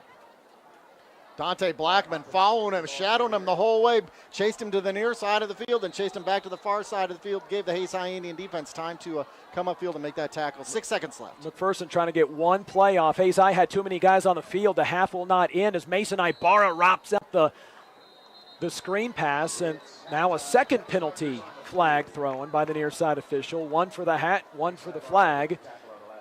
And what do we have? Well, there's no time on the clock, and if there's a penalty on Hayes High, the half will not end after the 4-yard tackle for loss by Mason Ibarra because the play would have never happened. The officials say an eligible substitution, Hayes High. We will have one untimed down. And the 5-yard penalty gives McPherson a little closer. 10-yard penalty. I think they're marking up. 15-yard penalty. How far are they going? They may have called a second penalty, and unsportsmanlike conduct on top of that. I think I think the unsportsmanlike contact was on the sideline. It was the near side official, and there was no players around him. So 20 yards of penalties, and McPherson will get an untimed down, and Mason Ibarra loses his tackle for loss. 3 wide receivers left, 1 to the right, ball from the 30-yard line. Hoppus to throw, now scrambling to his right. Blackman giving chase, throws it out of bounds, and that will be the half. 22-0, Hayes High down to McPherson at the break. 2 plays ago, Dante Blackman gave Hoppus all he wanted, chasing him all over the field. Dante Blackman wasn't going to be denied this time. He was going to get a hit on Hoppus. That's halftime. Hayes High down by 3 scores, 22-0. We are back with second half action. This is Hayes High Indian football. Eagle Television High School Sports, brought to you by Service Master Clean of Hayes. From the major accidents to the minor incidents, Service Master Clean of Hayes. Corey, Pam, and the entire staff support the efforts of Hayes High and TMP. Call today 628-6712. Thomas More Prep Marion. Through the dedication of students, parents, teachers, and alumni members, the focus is on Christian values and community awareness. TMP, Worlds of Opportunity, investing for eternity. Lifetime Dental Care is devoted to helping you, your family, and friends achieve your healthiest and brightest smile. They are now accepting new patients. Call 625-7969 to schedule your appointment. They know every person's dental needs are unique, and that is why they offer you a comprehensive selection of treatment options in a comfortable and caring atmosphere. Dr. Lowe and his dental team want you to enjoy your visit. Lifetime Dental Care, accepting new patients. Call 625-7969 or see them at lifetimedentalcare.com. Gut Shock Equipment, family owned since 1973. Choose from an incredible selection of products, including Arctic Cat. Stop dreaming, start riding. Always wear a helmet and don't drink and ride. Kurt Staub Agency, your American family insurance agent with locations in Hayes and Ellis. Just the right coverage for wherever your dreams take you. Bernie's Hamburger House. Feed yourself or the whole team with great burgers, milkshakes, and the award-winning onion rings. Marianne, Bonnie, and the staff at Bernie's Hamburger House, 17th and Vine in Hayes. Bacon Rind Appraising Services, the lead provider of real estate valuations for the mortgage lending marketplace. With many years of experience, they have a proven track record. Contact Patty Bacon Rind today. Cross Manufacturing, looking for a few good people to join their team. Apply today. Cross Manufacturing. Home Steel Siding and Windows, making your home or business beautiful. Energy efficient and comfortable with quality products they stand behind. See them online at homesteelsiding.com. Thank you for choosing to style Classic Quality Body Shop. Classic Quality Body Shop has had the pleasure of serving this area since 1984. Much like a sports team, Shelton and his team have worked hard, grown together, and followed the playbook of taking care of customers to become one of the most highly regarded body shops in the area. Support your local team, whether on the field or when choosing who you do business with. Thank you for choosing to style Classic Quality Body Shop. See their ad in the Next Tech directory. Steel Fabrications, the Iron Men of Western Kansas. Steel Fabrications. Thirsties, before the game, during the game, and after the game. Enjoy great food and a great atmosphere. Coldwell Banker Executive Realty. At Coldwell Banker Executive Realty, they believe there is nothing more powerful or more important than a home. Call or stop by today for all your real estate needs. Nextech Wireless, avid supporters of local athletic programs and have sponsored multiple high school sports. Brought to you by Service Master Clean of Hayes. From the major accidents to the minor incidents, Service Master Clean of Hayes, Corey, Pam, and the entire staff support the efforts of Hayes High and TMP. Call today 628-6712. Thomas More Prep Marion. Through the dedication of students, parents, teachers, and alumni members, the focus is on Christian values and community awareness. TMP, Worlds of Opportunity, investing for eternity. Lifetime Dental Care is devoted to helping you, your family, and friends achieve your healthiest and brightest smile. They are now accepting new patients. Call 625-7969 to schedule your appointment. They know every person's dental needs are unique, and that is why they offer you a comprehensive selection of treatment options in a comfortable and caring atmosphere. Dr. Lowe and his dental team want you to enjoy your visit. Lifetime Dental Care, accepting new patients. Call 625-7969 or see them at lifetimedentalcare.com. Gut Shock Equipment, family owned since 1973. Choose from an incredible selection of products, including Arctic Cat. Stop dreaming, start riding. Always wear a helmet and don't drink and ride. Kurt Staub Agency, your American family insurance agent with locations in Hayes and Ellis. Just the right coverage for wherever your dreams take you. Vernie's Hamburger House. Feed yourself or the whole team with great burgers, milkshakes, and the award-winning onion rings. Marianne, Bonnie, and the staff at Vernie's Hamburger House, 17th and Vine in Hayes. Bacon Rind Appraising Services, the lead provider of real estate valuations for the mortgage lending marketplace. With many years of experience, they have a proven track record. Contact Patty Bacon Rind today. Cross Manufacturing, looking for a few good people to join their team. Apply today. Cross Manufacturing. Home Steel Siding and Windows, making your home or business beautiful. Energy efficient and comfortable with quality products they stand behind. See them online at homesteelsiding.com. Thank you for choosing to stop Classic Quality Body Shop. Classic Quality Body Shop has had the pleasure of serving this area since 1984. Much like a sports team, Shelton and his team have worked hard, grown together, and followed the playbook of taking care of customers to become one of the most highly regarded body shops in the area. Support your local team, whether on the field or when choosing who you do business with. Thank you for choosing to stop Classic Quality Body Shop. See their ad in the Next Tech directory. Steel Fabrications, the Iron Men of Western Kansas. Steel Fabrications. Thirsties, before the game, during the game, and after the game. Enjoy great food and a great atmosphere. Coldwell Banker Executive Realty. At Coldwell Banker Executive Realty, they believe there is nothing more powerful or more important than a home. Call or stop by today for all your real estate needs. Nextech Wireless, avid supporters of local athletic programs and have sponsored multiple school events. Are you ready for something different? See Nextech Wireless. NCK Tech, North Central Kansas Technical College, is dedicated to being a leader in workforce development by maximizing value for students, employers, and communities. Log on to ncktc.edu to see what they can do for you. Paul Wurtenberger Construction, designing and building residential and commercial. Building dreams for over 30 years, Paul Wurtenberger Construction. Insurance Planning Incorporated, insurance for the way you work and live. For business, home, and family. Value the price, remember the service. Insurance Planning, IPI Financial Services, and AgPro Crop Insurance. Offices in Hayes, Great Bend, and Russell. Hayes Chevrolet. They have a huge selection of brand new cars, trucks, vans, SUVs, and a great selection of pre-owned vehicles. See them online today at HayesChevrolet.com.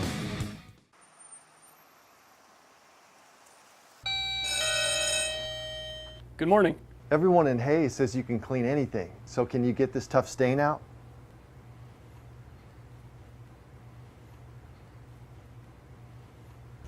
Grape jelly, we can get that out. Wow, you guys really are good. Master Cleaners in Hayes offers a variety of services including dry cleaning, alterations, laundry, tuxedo rentals, and free pickup and delivery. G&L Tire and Automotive. G&L Tire is proud to be voted #1 tire store by the people of Hayes since 2005. They've been a part of the community since 1997 and look forward to seeing you at 201 East 8th in Hayes. Walmart. Save money, live better, Walmart. Whiskey Creek Wood Fire Grill, where the fire's always burning. Whiskey Creek. Leon's Welding and Fabrication. From welding and fabrication to sandblasting and powder coating to supporting the community, you can always count on Leon's Welding and Fabrication. Commerce Bank. Here's the ones that rise to the challenge. Commerce Bank. Commercial Builders. On time, on target, on budget. Commercial Builders. Redeem Designs. Screen print, embroidery, design. Where you'll find better ideas, better designs, better people. Come experience the best. 2204 Vine in Hayes. Redeem Designs. James Motor Company. Proud to serve our hometown athletes. They have an excellent selection of new and used Buick, Cadillac, and GMC vehicles. See the good guys for the best deal around. James Motor Company, 13th and Main in Hayes. It's a beautiful day in our super high-speed internet great customer service neighborhood. Like you, this is where we live. In fact, our company is employee-owned, so it's our goal to improve the quality of life for everyone in our community by delivering faster, more reliable internet, clearer, more feature-laden phone service, quality TV channels, all with the level of customer service you'd expect from people who are your neighbors. Eagle Communications. Our community connected. Eagle Television High School Sports, brought to you by Service Master Clean of Hayes. From the major accidents to the minor incidents, Service Master Clean of Hayes, Corey, Pam, and the entire staff support the efforts of Hayes High and TMP. Call today 628-6712. Thomas More Prep Marion. Through the dedication of students, parents, teachers, and alumni members, the focus is on Christian values and community awareness. TMP, Worlds of Opportunity, investing for eternity. Lifetime Dental Care is devoted to helping you, your family, and friends achieve your healthiest and brightest smile. They are now accepting new patients. Call 625-7969 to schedule your appointment. They know every person's dental needs are unique, and that is why they offer you a comprehensive selection of treatment options in a comfortable and caring atmosphere. Dr. Lowe and his dental team want you to enjoy your visit. Lifetime Dental Care, accepting new patients. Call 625-7969 or see them at lifetimedentalcare.com. Gut Shock Equipment, family owned since 1973. Choose from an incredible selection of products, including Arctic Cat. Stop dreaming, start riding. Always wear a helmet and don't drink and ride. Kurt Staub Agency, your American family insurance agent with locations in Hayes and Ellis. Just the right coverage for wherever your dreams take you. Bernie's Hamburger House. Feed yourself or the whole team with great burgers, milkshakes, and the award-winning onion rings. Marianne, Bonnie, and the staff at Bernie's Hamburger House, 17th and Vine in Hayes. Bacon Rind Appraising Services, the lead provider of real estate valuations for the mortgage lending marketplace. With many years of experience, they have a proven track record. Contact Patty Bacon Rind today. Cross Manufacturing, looking for a few good people to join their team. Apply today. Cross Manufacturing. Home Steel Siding and Windows, making your home or business beautiful. Energy efficient and comfortable with quality products they stand behind. See them online at homesteelsiding.com. Thank you for choosing to style Classic Quality Body Shop. Classic Quality Body Shop has had the pleasure of serving this area since 1984. Much like a sports team, Shelton and his team have worked hard, grown together, and followed the playbook of taking care of customers to become one of the most highly regarded body shops in the area. Support your local team, whether on the field or when choosing who you do business with. Thank you for choosing to style Classic Quality Body Shop. See their ad in the Next Tech directory. Steel Fabrications, the Iron Men of Western Kansas. Steel Fabrications. Thirsties, before the game, during the game, and after the game. Enjoy great food and a great atmosphere. Coldwell Banker Executive Realty, At Coldwell Banker Executive Realty, they believe there is nothing more powerful or more important than a home. Call or stop by today for all your real estate needs. Nextech Wireless, avid supporters of local athletic programs and have sponsored multiple school events. Are you ready for something different? See Nextech Wireless. NCK Tech, North Central Kansas Technical College, is dedicated to being a leader in workforce development by maximizing value for students, employers, and communities. Log on to ncktc.edu to see what they can do for you.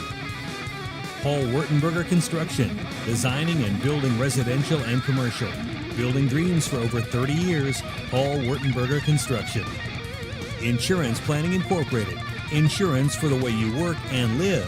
For business, home, and family. Value the price, remember the service. Insurance Planning, IPI Financial Services, and AgPro Crop Insurance. Offices in Hayes, Great Bend, and Russell. Hey Chevrolet, they have a huge selection of brand new cars, trucks, vans, SUVs, and a great selection of pre-owned vehicles. See them online today at HeyChevrolet.com.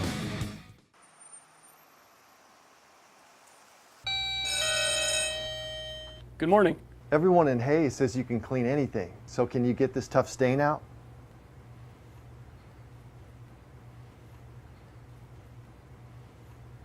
Grape jelly, we can get that out. Wow, you guys really are good. Master Cleaners in Hayes offers a variety of services including dry cleaning, alterations, laundry, tuxedo rentals, and free pickup and delivery. G&L Tire and Automotive. G&L Tire is proud to be voted #1 tire store by the people of Hayes since 2005. They've been a part of the community since 1997 and look forward to seeing you at 201 East 8th in Hayes. Walmart. Save money, live better, Walmart. Whiskey Creek Woodfire Grill, where the fire's always burning. Whiskey Creek. Leon's Welding and Fabrication. From welding and fabrication to sandblasting and powder coating to supporting the community, you can always count on Leon's Welding and Fabrication. Commerce Bank. Here's the ones that rise to the challenge. Commerce Bank. Commercial Builders. On time, on target, on budget. Commercial Builders.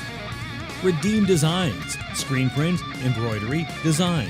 Where you'll find better ideas, better designs, better people. Come experience the best. 2204 Vine in Hayes. Redeem Designs. James Motor Company. Proud to serve our hometown athletes. They have an excellent selection of new and used Buick, Cadillac, and GMC vehicles. See the good guys for the best deal around. James Motor Company, 13th and Main in Hayes. It's a beautiful day in our super high-speed internet great customer service neighborhood. Like you, this is where we live. In fact, our company is employee-owned, so it's our goal to improve the quality of life for everyone in our community by delivering faster, more reliable internet, clearer, more feature-laden phone service, quality TV channels, all with the level of customer service you'd expect from people who are your neighbors. Eagle Communications. Our community connected. Eagle Television High School Sports, brought to you by Service Master Clean of Hayes. From the major accidents to the minor incidents, Service Master Clean of Hayes, Corey, Pam, and the entire staff support the efforts of Hayes High and TMP. Call today 628-6712. Thomas More Prep Marion. Through the dedication of students, parents, teachers, and alumni members, the focus is on Christian values and community awareness. TMP, Worlds of Opportunity, investing for eternity. Lifetime Dental Care is devoted to helping you, your family, and friends achieve your healthiest and brightest smile. They are now accepting new patients. Call 625-7969 to schedule your appointment. They know every person's dental needs are unique, and that is why they offer you a comprehensive selection of treatment options in a comfortable and caring atmosphere.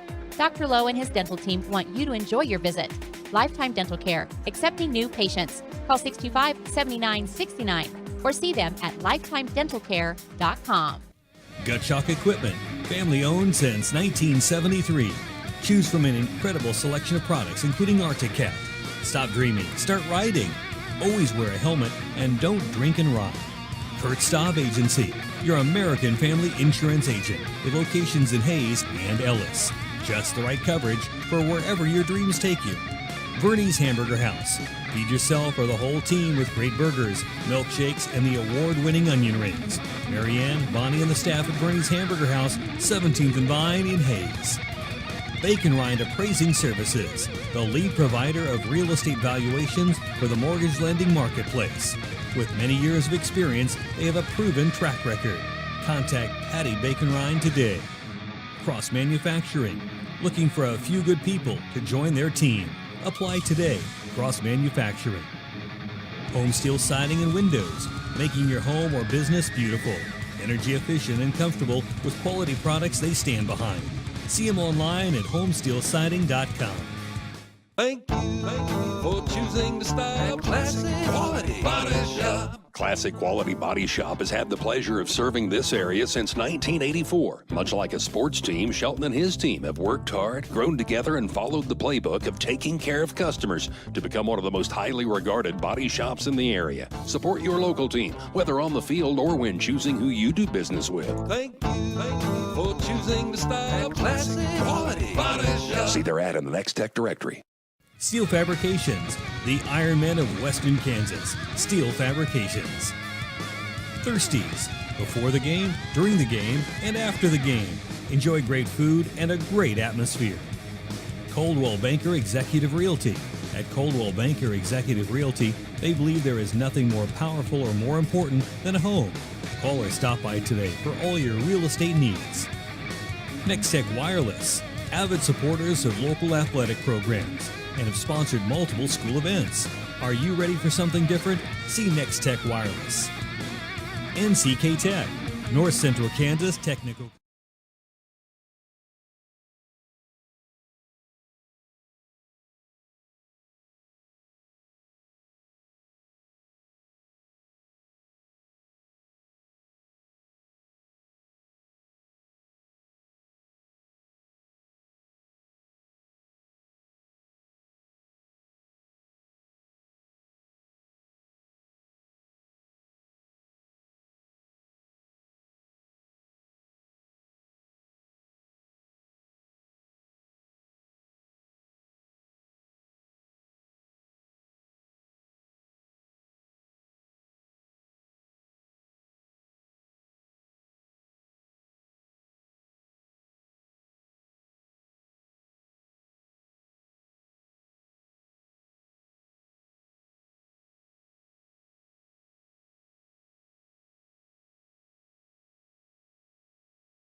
At halftime, the Hayes High Indians trail the McPherson Bullpups by the score of 22-0. Hayes Kalon scoreboard update has for you the Wamego Red Raiders beating Abilene 14-6.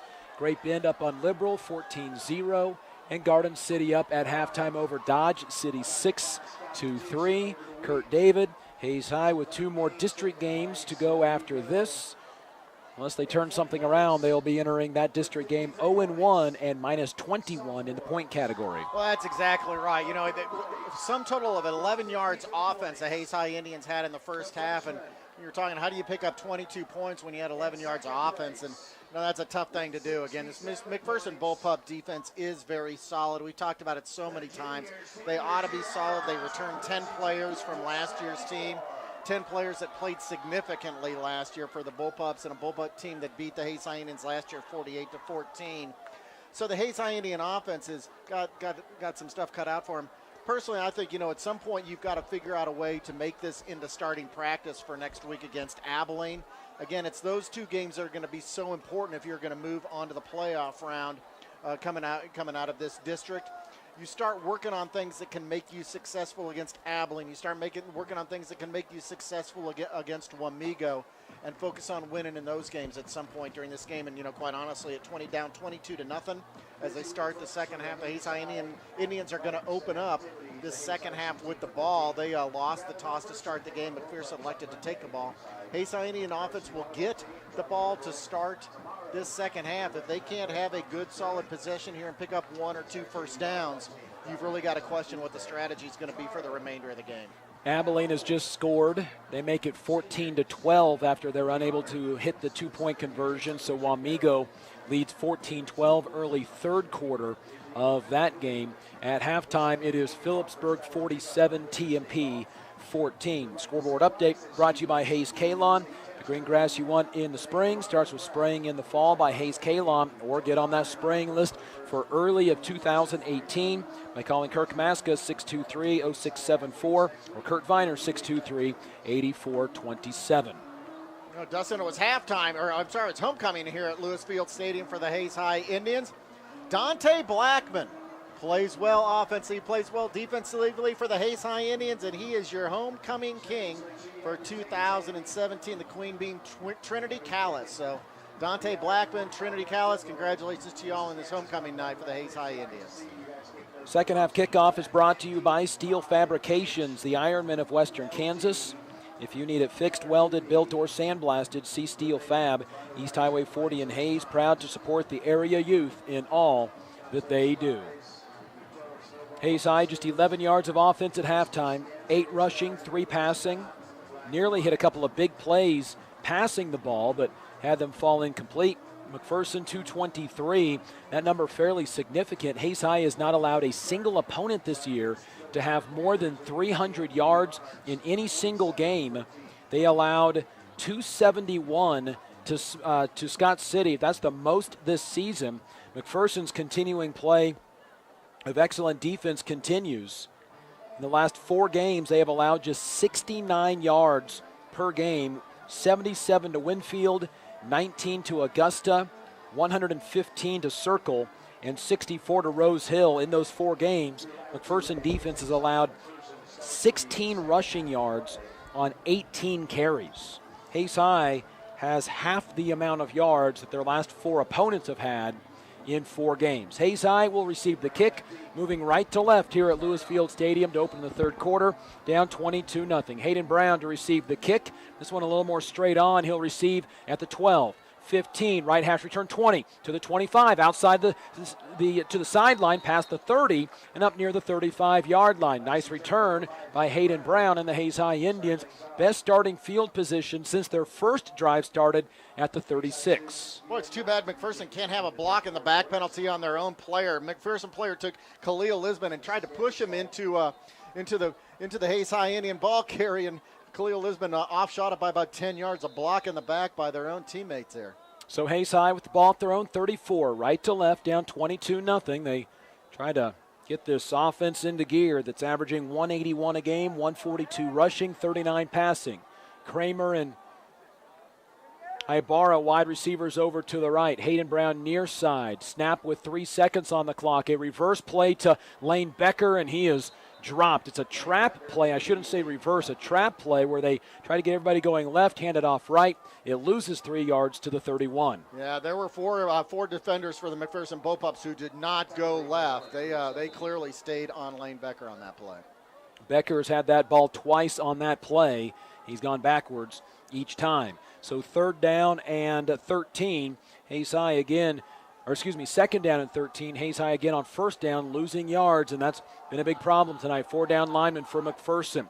Snap back to Hunter Brown. Time to throw. Throws complete to Hayden Brown. Makes a man miss. Gets flung down near the first down marker. First down at the 45. It's a gain of 14 on the pass from Hunter Brown to Hayden Brown. He gets flung down by Colin Gearing, who actually flings him forward 1 yard to pick up the first down. So Hayes High Indians, we talked about on this first possession, had to figure out a way to pick up 1 or 2 first downs. So if they do end up punting the ball, they don't give the McPherson Bullpups a ball inside Hayes High Indian territory. Successful so far on this drive. Hunter had time to throw on that possession. Kramer in motion makes it 3 wide receivers left. Play action pass. Brown throwing deep, and it's over the head of everybody and incomplete. Hunter had to get rid of that football much earlier, and now late flags coming in, and Hayes High is going to be penalized 15 yards after the play.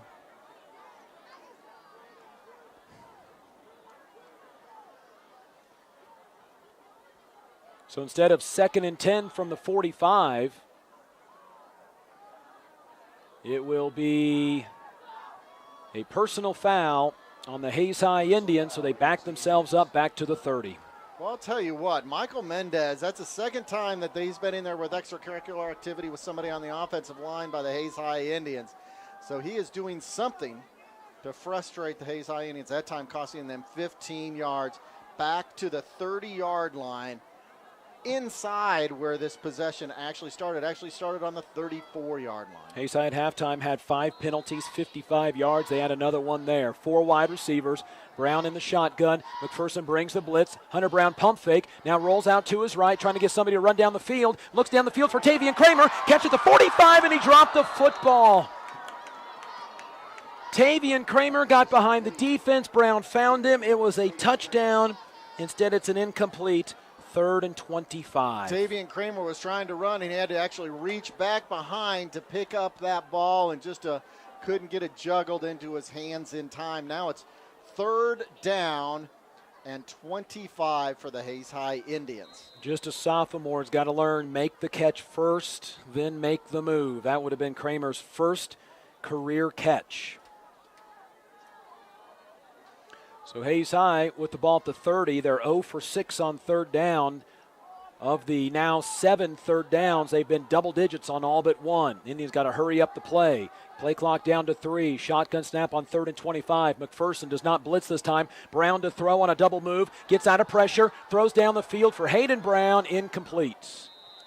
Hunter close to being over the line of scrimmage. Throws incomplete. Hayes High will punt it away. They got a 1st down, then narrowly missed a touchdown pass, getting behind the defense. Hayes High has had twice where they've had a guy open and had an opportunity to score, but each time gave up or did not make the catch. Interesting stat. Hayes High Indians actually pick up a 1st down on that drive, but in total lose 4 yards on the entire possession because of the penalty. 7th punt, and now the snap to the left of the punter, Logan Clark. He'll pick it up back at the 5 and go down there. Hayes High will lose 25 on the play. And the Hayes High Indians put themselves in a position where they could punt the ball and get McPherson at least starting in their own territory. Now McPherson's going to start the ball, 1st and goal on the 5-yard line. This will be the 5th drive for McPherson to start in McPherson territory. This one from the 5 with Hayes High down 22-0. Hayes High was a hand away from a touchdown. Instead, McPherson hands off to Kinnaman. He'll go left side. One play. That's a touchdown. McPherson up 28-0. Nope, flag on the play. This will come back. Dante Blackman got deep in the backfield. The flag at the 10. That's going to lose 5 on the play, and then a 10-yard penalty on the hold. All right, Hayes High's margin for error this year is just next to 0, and twice Keaton Markley once was overshot in the first half by a hand. This time in the second half with Hunter Brown rolling out to his right, he got Kramer to break loose behind the secondary, and he juggled it, couldn't bring it in. If he catches it cleanly, he's got a chance to score. The referee dropped his flag. I thought he had thrown a second flag on that penalty. So this is 1st and goal from the 20 now for McPherson. Hoppus, one left, one right, double tied in formation. Diggs to the left. Mason Thrash, who also plays fullback, is over to the right. He's going to hand it off. Big hole. Kinnaman gets back about 8 yards. Now fumbles the football. Ball's down on the ground, and they say the ground caused the fumble. Well, I don't know. I think the referee caused the fumble. Jace Kinnaman ran into the back of the referee. He was trying to get out of the way, and I think it's that stumble that just surprised Jace Kinnaman. The ball popped out, but again, he landed back on it. It'll now be 2nd and goal from the 11-yard line. We're going to have an official's timeout. The official who got ran into is a little shaken right now, and understandably, he just got hit by a 195-pound kid with pads on and a helmet. I thought they had come up with a fumble on the play, too. So Kinnaman with 8 yards, 2nd and goal from the 12. Kinnaman with 95 yards on 15 carries and a touchdown. This after Hayes High lost the ball on downs due to a bad snap. Handoff, Kinnaman stretching left side, looking for the angle at the 10 to the 5. Cuts back there, gets hit at the 5-yard line and taken down at about the 4. Picks up 8 more yards there. 1:03 on the night. 3rd and goal from the 4 for McPherson. Well, the Hayes High Indian defense had strung that play out to the far side of the field. Jace Kinnaman nearly all the way to the sideline before he decided it was time to cut upfield. There was no clear path for him, but once he did cut upfield, he picked up 3 or 4 yards. So Hayes High a bobble away from making it 22-6 with an extra point on the way. Now is third down and goal for McPherson from their own 4-yard line. 3 wide receivers right, 2 left for Hoppus. Looks at the sideline. Play clock is down to 8. Now the play in from the McPherson sideline. Hayes High, 3 down lineman, man in motion nickel. Keeper Hoppus and flag on the play. I think McPherson had 2 in motion. They did. It almost looked like the play came in late from the sideline. Almost looks like a new play they were trying to install there and hadn't practiced much. There was a lot of movement on the McPherson Bullpup line there. So third and goal from the 9. This started first and goal from the 5. A touchdown by Kinnaman, but a holding penalty backed it up to first and goal from the 20. Kinnaman 8 yards, followed by another 8-yard run. Now a penalty on third and goal from the 4 makes it third and goal from the 9. Hoppus, 3 wide receivers right, 2 over to the left. Nobody in the backfield with him. 3 down linemen for the Indians. Hoppus to throw all day. Looks to his left, rolls that way, looks for the end zone. It is incomplete. Hayes High nearly came up with the deflection. Fourth down for McPherson. Will they attempt a field goal? They've attempted only 2 this season, 1 from 31 and 1 from 39, and here comes the field goal unit and Drew Labertu. Yeah, I would think you would. You know, the McPherson Bullpups are up 22-0 here in the third quarter. You would think at some point they want to practice field goals just to get the experience as they go on and play during this season, and it's a great opportunity for them to do this. 26-yard field goal for Labertu. The kick is up. It is going to be good for his first successful field goal this season, 25-0 in favor of McPherson now. But Kurt David, give the Hayes High defense some credit. That was first and goal from the 5. Yeah, you know, it ended up being, the McPherson Bullpups, because of the penalty, end up losing 4 yards in total in that drive. So a 4-play drive goes -4 yards, and they hold the Bullpups to a field goal. So, you know, now reflecting 23-0, I don't think that score's quite right, but you know, the Hayes High Indians, something to build off there. They picked up a first down on their first possession, the Hayes High Indians did, except a penalty backed them up and caused them to lose yardage on the first possession. Again, the Hayes High Indians got to figure out a way to pick up a first possession or first down or yardage on this possession.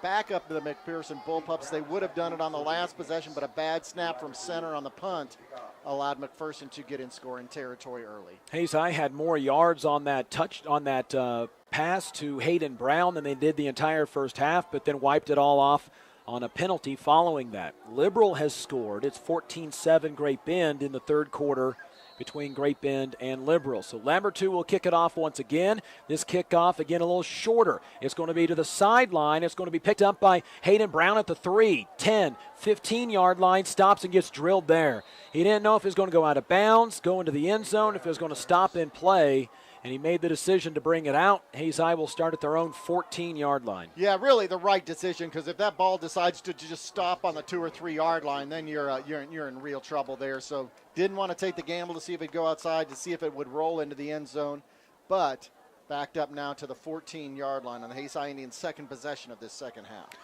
So Hayes High right to left. They got a first down on a pass play in the previous drive of this quarter, but now down 25-0.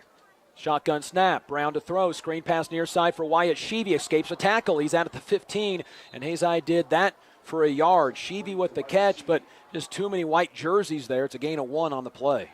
Hunter Brown now starting from the shotgun snap we see consecutively on this second possession of the second half. Sheevy's third catch of the season. Puts the ball out to the 15-yard line. Indians right to left. Down 25-0 on homecoming. Trying to grind something out here. Play clock down to 15 as the huddles broke. Keaton Markley is going to be in the slot to the right. Hayden Brown, Wyatt Sheevy. Wide receivers left. Lane Becker, the freshman, in on offense as the fullback to the left of the quarterback. Play action pass. Brown to throw. Gets hit. Makes a catch to Keaton Markley. First down at the 27-yard line.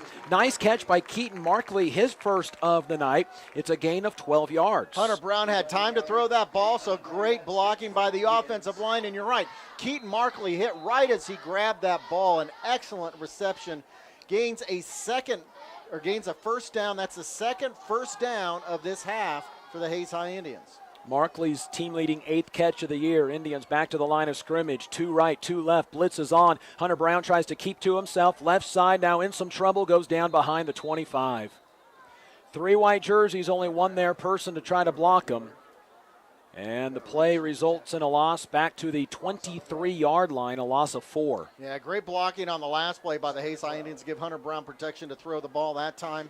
Hardly any protection for Hunter Brown. He was dodging McPherson Bullpups in the backfield that entire play. It was a minute gain on first down of 1 yard, but it helped Hayes High put themselves in a position to throw for a first down. Instead, from the 23, they'll have 2nd down and 14 this time around. Markley, Ibarra, and Hayden Brown, wide receivers right. Wyatt Sheevy alone to his left. Blitz is on again. Hunter Brown steps up to throw. Catch is going to be made in the middle of the field. Keaton Markley, another catch. That's good for a first down up to the 38-yard line. Hayes High makes the catch in a gain of 15. Markley back-to-back catches. I'll tell you what, if you had a player of the game right now, it'd be Keaton Markley. In that first half, he had some great open field tackles on Jace Kinnaman defensively, and now shining with a couple great receptions offensively.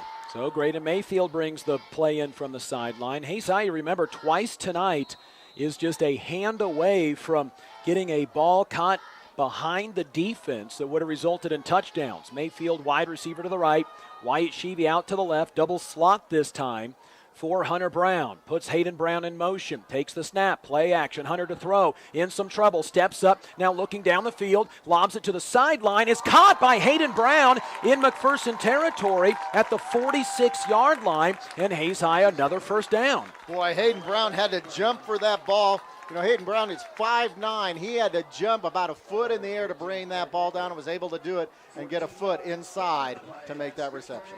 17 yards on the completion. Brown 4 consecutive completions is now 6 for 14 for 62 yards. Hayden Brown's 3rd catch tonight. And now 3 first downs on this possession. Hayes High into McPherson territory for the first time this evening, just shy of the 45. Shotgun again for Brown. Hayden in motion. He's going to run that little wheel route. Brown looking for him over the middle. It's going to be intercepted. There's a flag on the play taken away by Honesty Whitaker. Let's check out the flag. Will Hayes High get the football back? Hunter Brown comes up limping. Holding Hayes High. They will not get the football back. Indians' first turnover. Interception. Honesty Whitaker, his 2nd of the season, threw it right to him. Brown threw it right in between the under route and then the wheel route by Hayden Brown. If he tries to go short, he probably finds a guy. If he goes deep, maybe he overshoots everybody, but Hayes High with the interception. Boy, 6 plays. They bring it 45 yards up the field. They get 3 first downs, only to turn the ball over on an interception. And McPherson will start from their own 41-yard line. This is a rarity for McPherson to start on their own side of the field. They lead 25-0, 5:46 to go, 3rd quarter, 3 in the backfield for McPherson. It's a handoff to Kinnaman, tests the right side of the line, and he's going to pick up maybe 4 yards to the 45, but a flag on the play.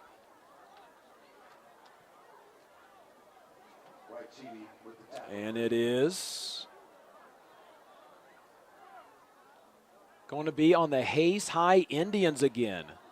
It's going to be on McPherson, and the McPherson player has been ejected. Now wait a minute, they told Chase Browse that he has to leave, and they just called the penalty on McPherson. So Chase Browse has just been ejected for whatever the play is. And so the Indians with a 7th penalty, and Chase Browse has just been ejected. Well, I missed that. I don't see what the cause of that penalty was. Yeah, I didn't see either. It happened on the back side of the play. That's where the penalty flag was. Now the official coming over to talk to Coach Randall Rath.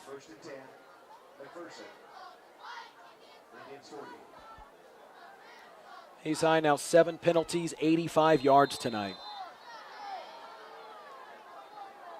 3 wide receivers right, 1 left for Hoppus. Hoppus drops back to pass, looking deep down the left side of the field. It's going to be nearly intercepted by Brown.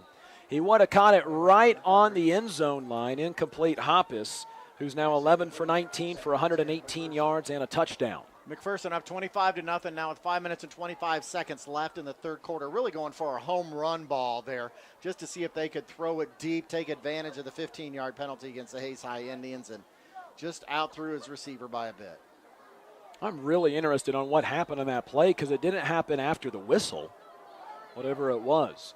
So from the Hayes High 40, following the penalty, Hoppus hands off to Kinnaman. Kinnaman dances out of a tackle, gets hit before he gets to the 35 and driven down there. That's a gain of 4. Kinnaman 111 yards and 18 carries, 3rd down and 6 for the Bullpups, who tonight are 2 for 6 on 3rd down. Kinnaman was carrying Dylan Schmidberger and Mason Abar for a couple of extra yardage, and who comes in but Keaton Markley to make a hard hit to bring the ball carrier down finally. I'm going to have to check the rule book, but Chase Browse might be out for at least the first half of next week's game because of when this penalty when his ejection happens. 3rd and 6, Hoppus going to put a man in motion. That's Hoover. He is going to toss it to him. Hoover coming to the near side, gets a first down. Watch out, 25, taken down. Keaton Markley at the 24-yard line. It's a gain of 11 and enough for a first down. Boy, Palmer Hutchinson trying to fight off a block there, and it sure looked like the offensive or the wide receiver was blocking. Palmer Hutchinson had some of Palmer Hutchinson's jersey, but anyway, picks up the Bullpups pick up a first down. They're now 1st and 10 on the Hayes High Indian 24-yard line. Hayes High down 25-0, 4:14 remaining and counting in the third quarter. 2 left, 2 right for Hoppus. He'll turn, hand off to Kinnaman. Kinnaman cut back 20, 15, 10, 5. He's in, touchdown, extends the football. Now a late hit. Tavian Kramer hit way out of bounds. No flag there.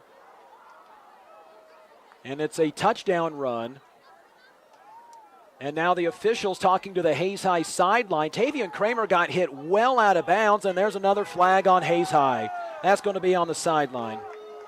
That's going to be the second unsportsmanlike penalty on the sideline.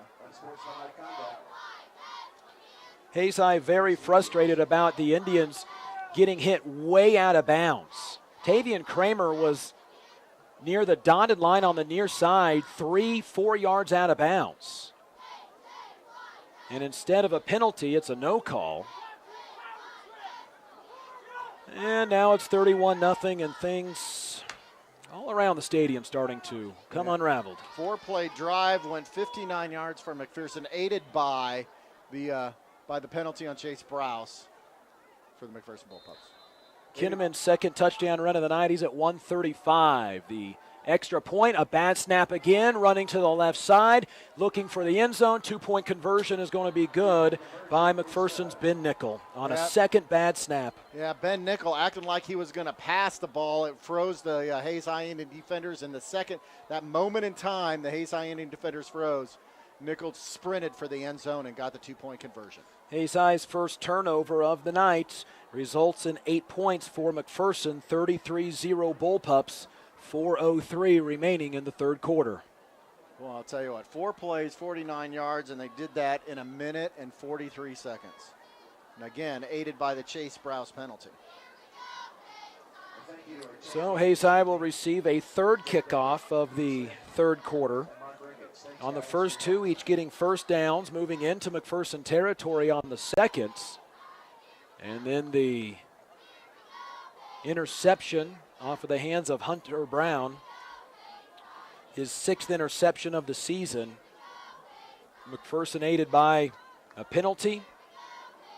And now McPherson will kick off from the Indian 45-yard line because of the 15-yard penalty on Hayes High. Hayes High coaching staff sticking up for their players after one of them was hit out of bounds.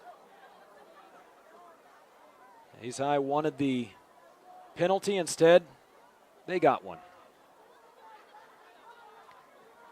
That's a second unsportsmanlike call penalty on the sidelines. There was one in the first half, and now another one here in the third quarter. And so Drew Labertu will kick it off, and from the 45, you imagine he'll put this beyond the end zone.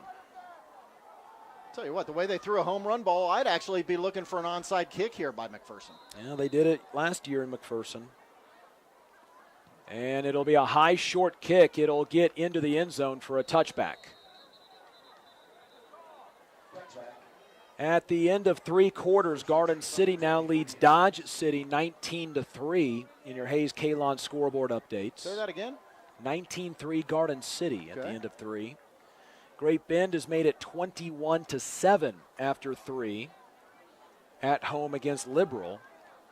Abilene has just taken the lead against Wamego 20-14 in the 3rd quarter. Boy, we talked about both of those teams see that game as a must-win situation. They know their only games left are against Hayes High and against McPherson, and McPherson's going to be a tough win for either of those teams to get. So Hayes High on 1st down runs that little counter play to Lane Becker, and he gets drilled in the backfield by Florida transfer Khalil Lisbon. And the play loses 4. And how many times have we seen that 1st down plays lose 4, 5, or 6 yards for the Hayes High Indians? It spells trouble on any possession when that happens. Khalil Lisbon is a 245-pound junior. He moved in from Florida the 3rd practice of the year. And he is a different specimen compared to everybody else that McPherson has. He is big, fast. They said he might get a little back time at running back tonight. 2nd down, snap back to Hunter Brown under some pressure, stepping up, escaping 1 tackle, can't escape a 2nd tackle, and he's sacked for a loss of 2. Boy, and Hunter Brown is landed on hard by Wyatt Seidel. He's a 225-pound senior.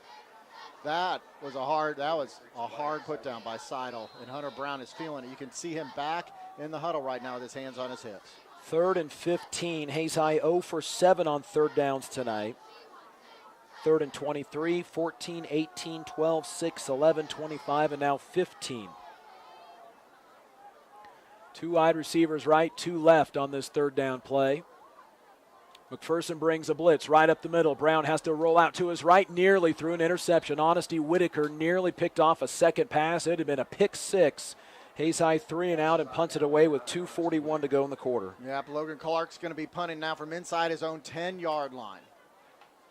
The last snap for the Indians landed all the way back at the 5-yard line. McPherson had to settle for a field goal.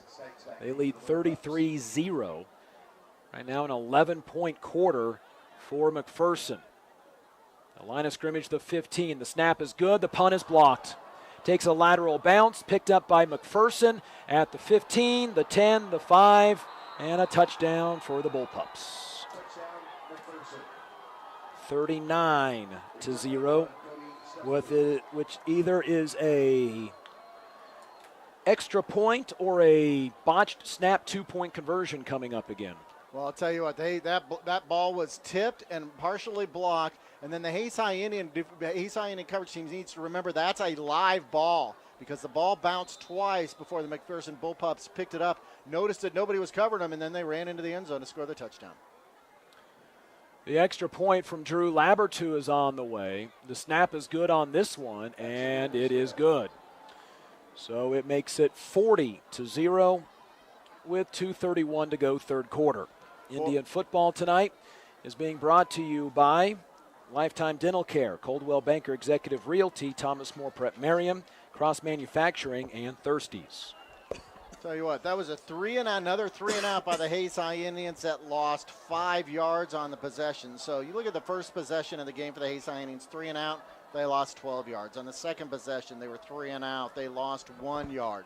4th possession of the game, 3 and out, they lost 1 yard. Had a 3 and out where they actually gained 7 yards, but then the next possession was a 3 and out where they lost 1 yard. So, 3 and out possessions are bad enough, but when you've got negative net yardage to show for it, just is not going to be a good night for the Hayes High Indian offense. We can talk about the Hayes High Indian defense giving up now 40 points to the McPherson Bullpups, and it really doesn't look like it's going to stop at that point. But, boy, if your offense isn't going to be able to figure out a way to gain yardage, it just doesn't matter what your defense does. Drew Labertu to kick off for a 4th time in this 3rd quarter, now leading 40-0. It was 22-0 at halftime. This kick is going to be touched by the Hayes High Indians, picked up and brought to the near side by Tazy Anati. Now he reverses field at the 10, driven backwards there. Tried to do something. He picked up that ball that had bounced a couple times, tried to do something, and now Hayes High Indians are going to start the ball on their own 9-yard line unless they're given a beneficial spot to the 10. Yeah, I think they'll get the ball to the 10. Now the official is carrying the ball over to the near side. They need to switch out the football. Hayes High will start at the 10, moving right to left, down 40-0. Well, maybe that's in the the problem. third Maybe quarter. Hayes High's been using the wrong football, Dustin. Maybe this is it.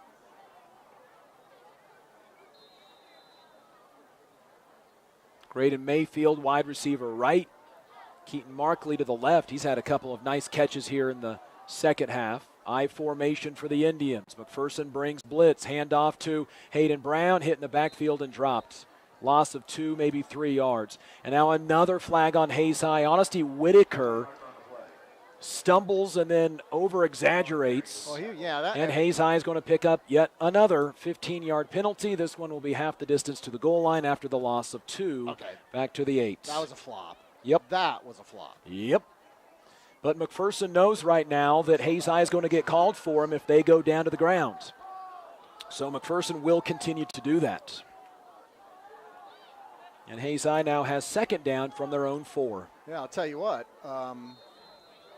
And if they lose 4 yards on this play, it'll be a safety for the Hayes High Indians. It's amazing how Hayes High has done all of the bad things in this game when it's come to the 50-50 things, huh? Second down and 16 for Hayes High. Hayes High is not going to get a play in. They're going to have to call a timeout. 2 minutes, just under, when the timeout occurs. Hayes High down 40-0, facing second down and 16 from their own 4. And at this point, for either team, this clock can not run fast enough. Well, I'll tell you what, and this is where we talked about, that's why we had this third key to the game. And the first key of the game was pick up yardage on first down. They're unsuccessful in doing that. The second key to the game was the Hayes High Indian defensive secondary needed to build on what they did against Dodge City, and that was play strong defense in the secondary. And they really did that, especially in the first quarter. They started the game out well, but that third key to the game was looking at what potentially could inevitably happen here. The McPherson Bullpups come in tonight. It's the number 5 team in 4A Division I. We know they had a strong defense, and their offense has been putting a lot of points on the board. And we said, if this game gets under control, remember it is not this game that defines your season. The Hayes High Indians have got to figure a way to keep their head up here and remember that they go against a very beatable Abilene Cowboy team next week in Abilene, and then are home for senior night here at Lewis Field Stadium against the Wamego Red Raider team, who they really should have beat last year and wound up in the playoffs. So Hayes High Indians have an opportunity to beat Abilene next week and then come back and revenge a loss against Wamego. Those are the 2 games that are going to define this season. Third quarter, Liberal has scored, made it 21-14. Great Bend over Liberal in the third quarter. After 3 quarters, Abilene over Wamego, 20-14. Indians with the ball, 2nd and 16 from their own 4-yard line. Hayes under center. Here comes the McPherson blitz. They bring it right up the middle. It's going to be a handoff. It's going to be to Lane Becker, and the freshman is drilled back at about the 2.5-yard line. They'll mark him at the 3, loss of 1. They'll give him 4-yard. They'll give him forward progress to the 3-yard line, but the tackle was made on the 1. McPherson smells some blood in the water, and they're going for the safety. Hayes High will face 3rd down and 17 from their own 3-yard line. Only one time in 9 third-down chances Hayes High has faced under a double digit. Here's a shotgun snap. Brown has to pick it up. In some trouble. There's the safety. There's your safety. Yep, a bad snap. Came down low to Hunter Brown. He was unable to do with it. And even if he did pick up a nice snap, he wasn't going to have a lot of decision time because the McPherson Bullpup defense was on a full-out blitz to get that safety there. Now a 42-0 game. McPherson Bullpups with still 1:16 left in the third quarter. And they're going to receive the football after this kick by Hayes High. McPherson, on the last 2 Hayes High possessions, has scored special teams points on a blocked punt returned for a touchdown. And now a safety with 1:16 to go, third quarter. So that possession, 3 and out effectively for a -10 yards and resulted in a safety. Hayes High will lose 3 yards on the carry.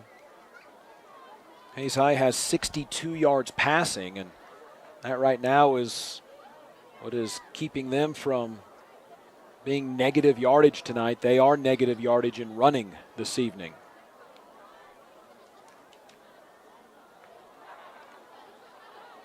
Well, if I were an Abilene coach, I would be looking at this film going, you know what, we're just going to blitz every play. We're going to blitz every play. So I think Hunter Brown's got to be prepared next week to get out to the right side of the field. We've saw in a couple plays he can pick up. Keaton Markley's had a couple good catches tonight with Hunter Brown on the run. Hayden Brown had a nice catch there on the sideline in the first half. So Hunter Brown's got some targets offensively to throw the ball when he's out scrambling, and that may be worth practicing this week as Abilene Cowboys certain to see this film and know that they should blitz. Logan Clark has to kick off from his own 20. He'll kick it as far as he can, and now flags on the play. Was Hayes High offsides? And the answer to that question is going to be yes, apparently, and Hayes High will kick off from their own 15. Okay. Another penalty we have not seen all season long, an offside on the kickoff. 9th Hayes High penalty of the night. We've seen a blow to the head, which we hadn't seen a penalty like that all season long, and now the first time the Hayes High Indian kick team has been offsides.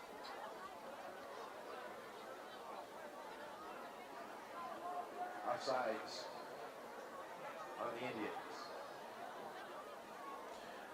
And so now Hayes High will kick off from the 15. Just the Indians' second kickoff tonight. Logan from the middle of the 15-yard line. The returners are set up at their own 30. Ben Nickel and Tyson Stites. This is after the Indian safety that made it 42-0 in favor of McPherson. And the kickoff by Clark is going to be taken by Nickel at the 31-yard line. Middle return 40, 45, 50, and he's gone. At the 20, left sideline 10, 5, touchdown McPherson. And now a late flag in on the play after the touchdown. And that makes it 48-0. I'll tell you what, Tazian, is that Tazian Ote? Audi. Tazian Audi, sorry about that, Tazian. Tell you what, nice effort on your part to at least pursue all the way to the end to try to make a tackle. Tazian did not give up on that play, and it was within a yard of making a touchdown-saving tackle. And a penalty on McPherson following the touchdown, apparently. Okay, so unsportsmanlike conduct on the Bullpups. And it will be applied on the kickoff. McPherson's 6th penalty of the night. 53 seconds to go in the longest third quarter of the year. Well, and this will be the quickest fourth quarter of the year. We're now going to be at 48-0. And what's our continuous clock rule, Dustin? I believe it's 45. Ben Nickel with the kickoff return. Now a fumbled snap again on the two-point conversion. Lateraled back to Labertu. Now it's picked up. Now Hayes High is going to try to return this. They can't. The play has been blowing dead. The Hayes High Indian sideline and the Hayes High Indian fans don't understand why that was blown dead. Yeah, high school football, the defense cannot bring it back and score. That's a college rule. The clock rolls in this continuous clock now, third quarter. Well, Hayes High fans are completely wrong on this one. In high school football, you cannot advance the football on that two-point conversion. The try is no good. The third quarter will mercifully come to an end. And we'll be back in a minute. This is Hayes High Indian football.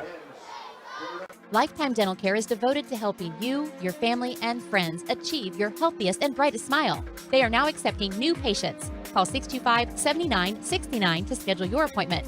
They know every person's dental needs are unique, and that is why they offer you a comprehensive selection of treatment options in a comfortable and caring atmosphere. Dr. Lowe and his dental team want you to enjoy your visit. Lifetime Dental Care, accepting new patients. Call 625-7969 or see them at lifetimedentalcare.com. For over 60 years, Eagle Communications has been the leader in value and service. And over that time, our specialized teams have been helping businesses grow because Eagle is your one-stop for business solutions. We can provide the latest in hosted phone, reliable fiber internet, IT support, business compliance, and network planning.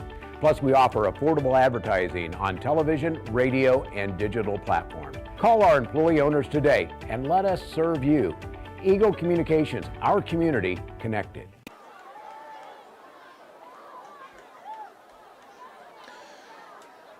At the kickoff from the Bullpups, the fourth quarter clock will run and continue to run for the next 15 minutes. They can just start it right now. Unless there is any timeouts or injuries. The kickoff is going to be taken on the run by Tazian Adi. Adi at the 45. He gets up near midfield. And do we have any flags this time? No. And Hayes High will have the football near midfield. And that is on the kickoff return because of the 15-yard penalty by McPherson. Yeah, Tazian Adi, okay, so he's a 5'10", 149-pound senior. I want to credit him on the last, then that last kickoff return for McPherson scored a touchdown, but Tazian was in there all the way to the end. That time he fielded that kickoff and brought it 10 yards up the field. And the clock rolls with 11:20 to go. Hayes High will go 0-1 in district play. Shotgun for Hunter Brown. He'll hand off to Hayden Brown. No. And end around to Lane Becker. Becker into McPherson territory. The ball comes loose, but the ground caused the fumble. And the ball and Becker are going to get into McPherson territory to the 47, gain of 5. How often has Hayes High Indians been in McPherson territory tonight, Dustin? Twice. The first time in this half resulted in an interception.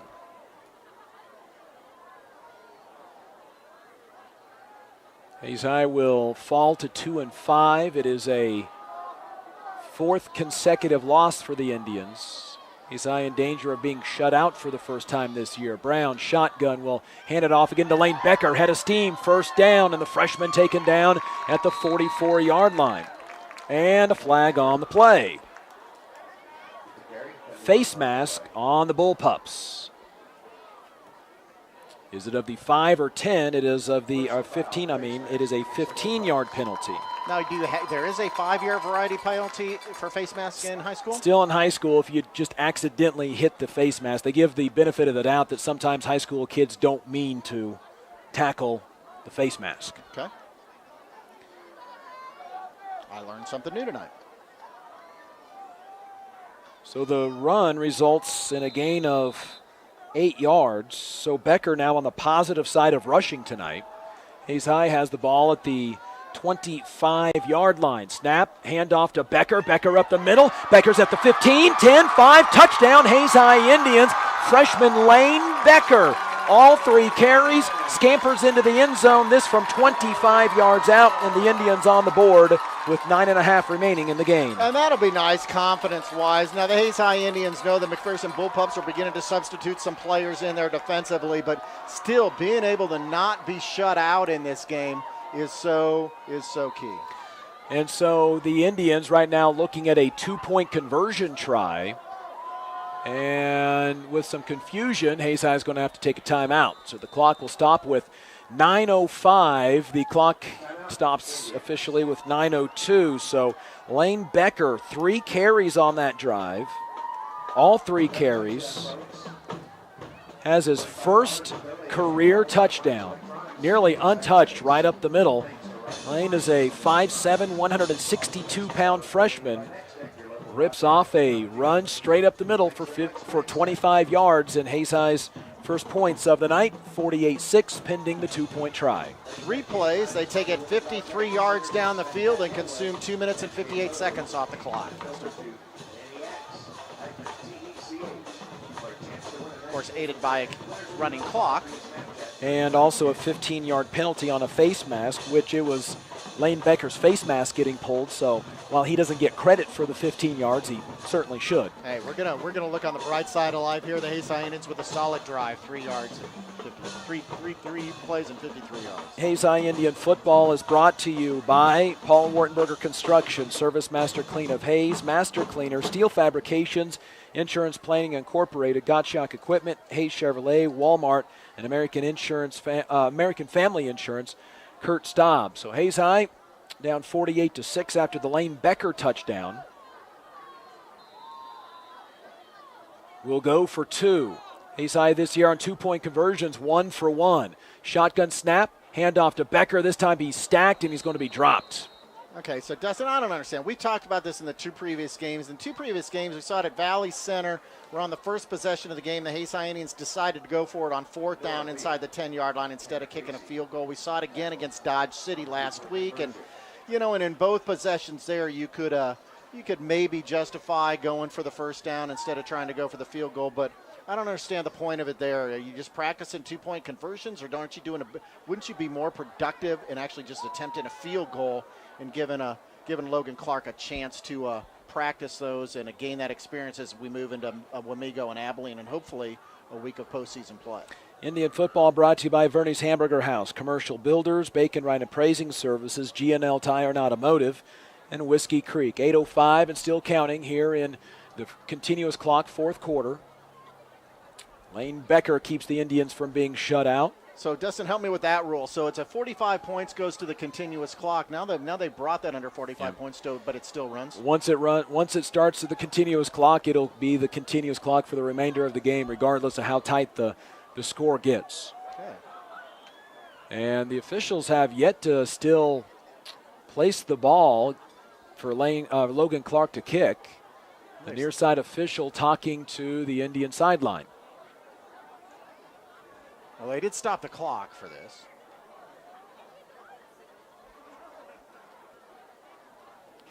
I really do not know what the confusion is about.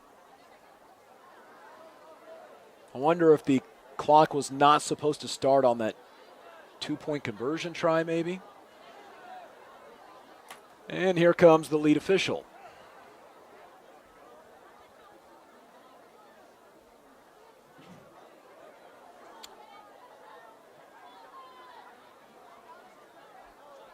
No clue, folks.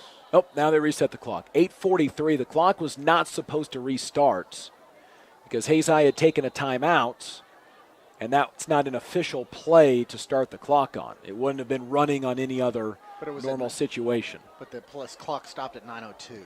Yeah. Kickoff near side is going to be returned by Stites, 25-yard line, and the McPherson offense will have to come out onto the field.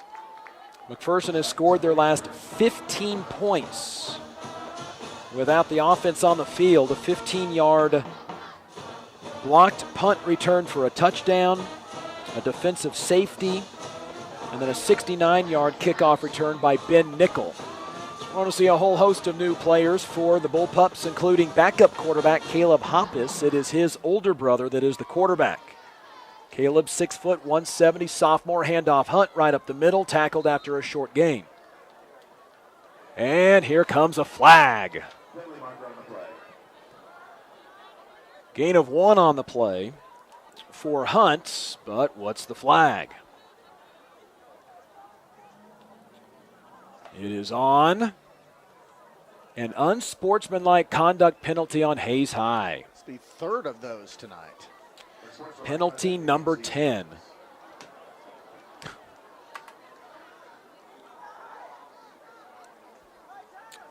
And so McPherson will have the ball at the 47-yard line. Their own 47. Clock continues to run with 7:20. Hayes High had 5 penalties in the first half. They have 5 here in the second half. 6 of them have been of the 15-yard variety. Handoff Hunt straight up the middle. He'll gain into Hayes High territory at the 46-yard line. 6 yards on the carry for Austin Hunt, and we have gone a play without a flag. I'll tell you what, though, thinking back to the Valley Center game, where that game started to get a little bit out of control, you saw both teams going at it, and the Hayes High Indians getting called for some personal foul penalties, and I think even 1 or 2 unsportsmanlike call penalties in that game. So, that may be something the coaching staff will want to talk about as they go into Abilene and Wamego to make sure that they play. Indians have had a player ejected too. Here's a handoff. Hunt breaks through the initial tackles, and he'll get right to the first down marker at the 42-yard line. They'll mark him inside of it for a 4-yard gain. The Indians have always hit hard. They've always played hard on defense. They always play with high emotions, but the Hayes High Indians need to play with their emotions under control. Indian football brought to you by Home Steel Siding and Windows, Next Tech Wireless, Redeem Designs, NCK Tech, Commerce Bank, James Motor Company, Leon's Welding and Fabrication, and Eagle Communications. Caleb Hoppus now the quarterback for the Bullpups. Austin Hunt is the tailback. He'll again take a handoff. He'll go right side, get away from the Indian defender, and then go down inside the 40 near the 38-yard line. That's a gain of 4 yards.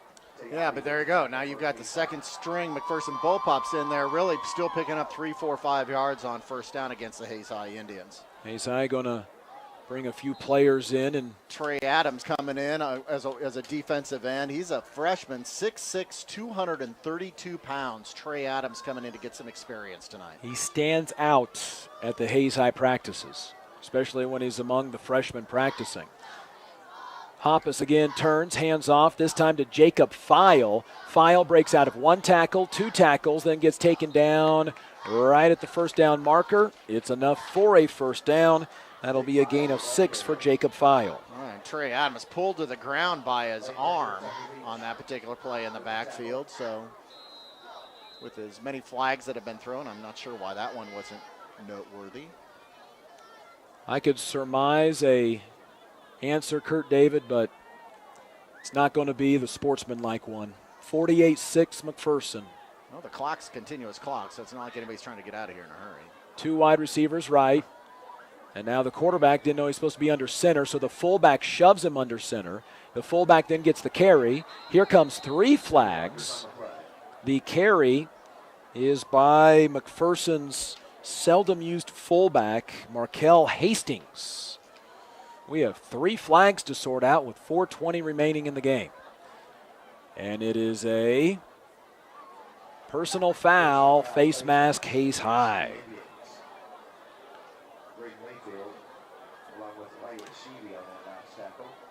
And an 11th penalty on the Indians, and McPherson a little closer to scoring with 4 minutes to go in this continuous clock fourth quarter.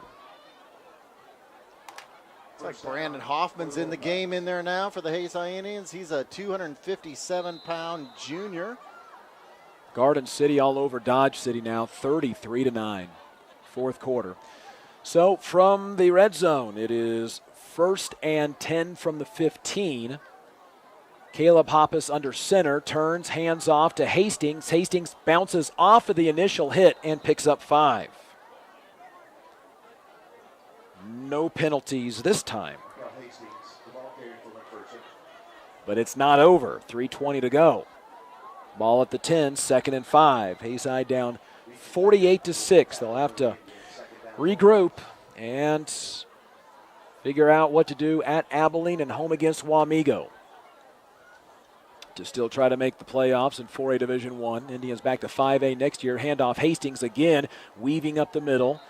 Gaining down to the 4-yard line, 3rd and 1 for the Bullpups. Luke Fletcher's going to come into the game for the Hayes High Indians. He's a defensive tackle. He's a sophomore, 5'8". I'm sorry, 6 foot, 205 pounds.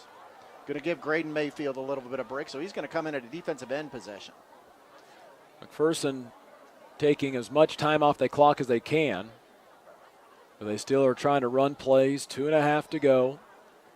Play hasn't come in from the sideline yet. Now it will from the McPherson coaching staff led by Jace Paplovich, former Tiger who played on this Lewis Field Stadium. 3rd and 1. Hoppus, fullback in front of him, bobbles the snap, hands off to File. File gets hit hard near the end zone. He'll pick up the first down. It'll be 1st and goal from the 2. Cordy Stoll coming into the game. He's going to come in as a defensive back. Austin Moore coming into the game. Austin Moore, a senior, 5'8", 246 pounds, coming in to get some action again in tonight with 1 minute and 52 seconds left. Continuous clock, fourth quarter. Hayes High knew that this was going to be the best team they faced all year, and there is zero doubt about that after tonight. I think McPherson may be taking a knee, and they will. So McPherson's going to allow the next couple of plays to run off here. They will not try to punch it in from the 2-yard line. They will need to do so maybe 2 more times to let the clock expire. And McPherson tonight, the quintessence of what it has to be to win a football game and establish they controlled this game from the start. Well, I'll tell you what, one thing for the Hayes High Indian coaching staff is clarity. It is very clear what needs to be worked on going into next week against the Abilene Cowboys. And you know what? The defense has played solidly. I don't want to tell you not to practice defense during the week. That's not a good strategy, but there ought to be Zoom focus on the offense and trying to figure out a way to bring some plays in here and give Hunter Brown some protection in the backfield, because the Abilene coaching staff will look at this game film. They'll look at this game film and go, we're just going to blitz. That's all we got to do. McPherson needs to take one more knee in order to end the football game. That snap will come right now. The knee is taken, and the final 18 seconds will come off the clock, and Kurt David, the Hayes High Indians, on a 4-game skid now, will lose this one 48-6. Yeah, homecoming dance tomorrow night's going to be fairly somber for any Hayes High Indian players that show up there. I mean, obviously you want to keep your head up, but I knew this. They knew this McPherson Bullpup team was tough. They knew they were the number five team in 4A Division I, but to think that you were going to lose by 42 points on your home field on homecoming, I don't think is what this Hayes High Indian team expected. And there's a lot of work to do, folks. Count them up, the number of 3 and outs in 11 possessions. 1, 2, 3, 4, 5, 6, 7, 8. 8 of 11 possessions were 3 and outs for the Hayes High Indians. And one of those resulted in a punt return for a touchdown, another in a safety, and the ensuing kickoff was returned for a touchdown. So, again, you can't not practice defense in an entire week. You've got to get ready for the Abilene Cowboys, but there is a lot to do in 1 week offensively for this Hayes High Indian coaching staff. Hayes High falls 48-6. McPherson now 6-1 on the season, 1-0 in district play, plus 21 in district points. Hayes High falls to 2-5 and 0-1 in district play, minus 21 in district points. Hayes High on the road for a final time in the regular season at Abilene coming up in 1 week. This has been Hayes High Indian Football.